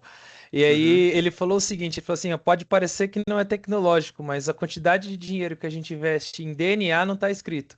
Então, assim, isso é verdade. Tem uma genética ali, né? Então, as genéticas, inclusive, de muito porco e frango do mundo inteiro é brasileira, né? Então, assim, a gente é muito forte nisso aí. Então, assim, às vezes a tecnologia não é tão visível, né? Da BRF não são não, cara. Da BRF são linhagens, se eu não me engano, uma é americana e outra é europeia. Que são as linhagens genéticas dominantes, assim, a nível até mundial. Legal. Mas são empresas estrangeiras, né? Na época até ele tinha comentado que tinha uma genética brasileira de porco que tinha um fio de costela a mais do que os porcos do resto do mundo, e aí eles conseguiram ganhar não sei quanto em corte, que eles tinham menos refúgio, assim, eles apresentaram um trabalho super legal sobre isso. Assim, eu achei bem interessante. E só um ponto também, acabei de lembrar aqui conforme vocês foram falando, agora na semana passada a gente recebeu o pessoal da North America, né? Então assim, é Grupo Votorantim também, mas lá dos Estados Unidos e Canadá, e aí tudo que a gente foi falando para eles, falou, nossa, isso é muito legal, que vocês fazem isso, a gente não faz ainda. Aí a gente foi compartilhando os planos futuros com eles, né, das coisas que a gente queria fazer, coisas que a gente queria implementar, né? Aí ele falou assim, não, mas por que vocês não tocaram isso ainda? Ele falou assim, não, porque é muito caro, né? Ele falou, muito caro quanto? Aí a gente falou, não, coisa de 1.200.000. Aí o cara falou assim, dólares? Aí eu falei, não, reais, então 180. Dá pra gente começar lá. Por que a gente não faz um piloto aqui? Tipo assim, tecnologia pro americano e pro canadense é um negócio que é de graça, praticamente, comparado com o nosso, sabe? Então, assim, porque eu acho que um pouco é a conta do ROI que o Reginaldo falou, né? Porque ele faz aquela continha do ROI, 180 mil é o salário de 3 empregados ao ano, né? Enquanto que aqui no Brasil é bastante gente, né? Aí a gente vai lançar um projeto de tecnologia que a gente queria fazer no Brasil, não conseguia de jeito nenhum, porque não conseguia orçamento lá. Legal. Luiz, queria falar também aí, levantou a mão? Manda ver. Isso, adicionar só um comentário. Eu trabalho na indústria de bioprocessos, Big Tecnologia, então tem um pouco ali onde é que vocês veem de desenvolvimento muito do produto em si, genética, do core do produto, e aí tem muito investimento nessa linha. Eu vejo esse paralelo acontecendo. Muito investimento, muita pesquisa focado no core ali da enzima, no caso. E aí não nos processos paralelos ou suporte, como a transformação digital como um todo, né? Então a empresa às vezes foca muito no seu produto, como desenvolver, como rodar, e às vezes não nesse ponto de suporte, né? Tanto que, mas era essa um pouco da visão nesse outro paralelo de indústria. Legal. Tem mais alguma pergunta aí? Vocês vão pensando? Eu vou fazer uma pergunta aqui pro Reginaldo e para a Clarissa, que eu já fiz aí também pro Faiê e pro Castilho, né, no encontro da semana passada, né? Bom, dado o trabalho de vocês, a gente costuma dizer que uma tese ou uma dissertação a gente em algum momento interrompe, né? A gente nunca termina, né? Então a gente interrompe e apresenta o que tem até o momento, né? E dado o estado que vocês chegaram no trabalho de vocês, né? O que vocês consideram que seria o próximo passo do trabalho? O que vocês fariam, né, hoje com o trabalho de vocês, até para dar uma dica para o pessoal, né, de como eles poderiam, inclusive, usar o trabalho de vocês dentro do contexto de uma dissertação ou de um mestrado, né? o que daria para abrir de novos trabalhos fazendo uso do que vocês já desenvolveram? Dos meus casos, da minha tese, eu queria muito ter a possibilidade, mas eu sei que provavelmente eu não vou conseguir, de fazer um estudo longitudinal, usando os mesmos casos, porque foram tantos projetos em ideação na época que eu coletei entre 2018, 2019 e 2020, a gente está em 2026. E eu queria reestudar esses mesmos casos e verificar se os projetos que lá atrás estavam em desenvolvimento ou estavam em ideação, será que esses projetos foram concluídos? Será que esses projetos tiveram sucesso ou não? Qual é o status atual desses meus casos hoje em relação à preparação digital ou até em relação à maturidade digital? Fazer uma continuidade com os mesmos casos. E uma outra ideia de ideias futuras aí é pegar o mesmo tema, mas reaplicar em outras, não só, em outras realidades organizacionais, em outros setores industriais, para a gente saber se em outros setores se comportam de forma igual ou diferente dos setores estudados, que foi automotivo, telecomunicação, eletroeletrônico. Eu sei que tem várias outras indústrias que estão mais maturadas em relação ao digital do que esses. E fazer mais comparação entre países de desenvolvidos e subdesenvolvidos, saber as congruências e divergências, até que ponto os fatores macroeconômicos influenciam na jornada digital. Legal. Então, ó, já fica a dica, né? Para alguém que quiser fazer o longitudinal, isso daí cabe bem numa dissertação, hein? E aqui, Fernando, uma questão, né? Quem for pegar para fazer e continuar um pouquinho desse longitudinal aí da Clarissa, tem o benefício de ser na Inglaterra, né? Então já é um atrativo aí, né? Opa! E você sabe, assim, né? Que estudo longitudinal, né? Assim, bem feitinho, né? Para publicar é molezinha, né? É molezinha, né? Todo mundo aceita, né? Todo mundo aceita. São trabalhos bem mais densos, né? Ô, Fernando, assim, do meu ponto de vista, cara, assim, é uma coisa que eu reflito já há muitos anos, né? Porque eu trabalhei em algumas desses business partners aí que a Clarissa apresentou, né? Já trabalhei no Sistema S, já trabalhei em empresa, já fui pesquisador e hoje eu, né? Trabalho. Já viveu todos os mundos, né? Já fui professor, já fui aluno, então assim, já tive do lado do balcão aí de alguns lados aí. O que eu enxergo muito hoje, Fernando, é assim, eu acho que vocês, como grupo de pesquisa aí, a parceria que vocês têm com a Renault, não sei se tem até hoje ainda, mas tinha com a SIG, Combilogic aí, né, e outras empresas daí da região, é uma ligação mais forte, eu enxergo isso assim como um ponto que a gente nunca pode perder de vista, todos nós, né, professores, alunos, né, a gente não pode perder de vista a nossa contribuição que a gente pode dar para o tecido empresarial, né, contribuição para a comunidade empresarial. Então, assim, eu vejo muito, dou muito valor a trabalhos que conseguem, a partir de outros trabalhos já realizados, e a gente já está apresentando alguns aqui, mas tem dezenas ou centenas aí da PUC, ótimos trabalhos, que consigam pegar aquilo ali, encapsular numa ferramenta aplicável, que se traduza numa aplicação prática para as empresas, para fazer aquilo virar dinheiro, né? Então, eu acho que é onde a gente fala da ciência virar tecnologia, né? Então, acho que fazer ciência é legal, publicar artigo é legal, escrever tese e tal, mas fazer isso aí virar dinheiro para as empresas é um desafio enorme e eu acho que é apaixonante, é desafiador e motiva, acho que é um baita motivador aí para os alunos, Fernando. Então, eu acho que talvez tenha um trabalho legal aí de consolidar e até de mapear quais as oportunidades que já foram geradas aí no programa de pós-graduação, né, no PPGEPS ou nos PPGEPS aí que vocês estão envolvidos nesses últimos anos, e do que ali a gente pode pensar para virar um produto, para virar um software, para virar uma ideia, para virar uma coisa com uma aplicação prática, né? Eu acho que isso é um baita desafio. Com certeza. Isso é até uma crítica que eu faço muito no programa de engenharia no PPGEPS, não posso falar porque eu não conheço, mas eu estou falando do meu programa, né? O programa de administração, escola de negócios. Eu até tiro sarro assim um pouco, eu acho meio que um absurdo, porque a gente produz lá no PPAD muitas dissertações, muitas teses, mas esses trabalhos acadêmicos não viram um produto, não conseguem se transformar num produto que atenda a algum negócio. Né? Escola de negócio, a gente faz pesquisa na escola de negócio, que a gente não faz negócio com as nossas pesquisas. A gente não consegue transformar a nossa pesquisa em produto ou em serviço de fato aplicado nas organizações, né? A administração é ciência social aplicada, mas as nossas pesquisas não conseguem aplicar aquilo que a gente faz na pesquisa. E isso é um problema, porque aí aumenta cada vez mais esse hiato que existe entre o mundo real, né, o mundo das empresas, e o mundo acadêmico.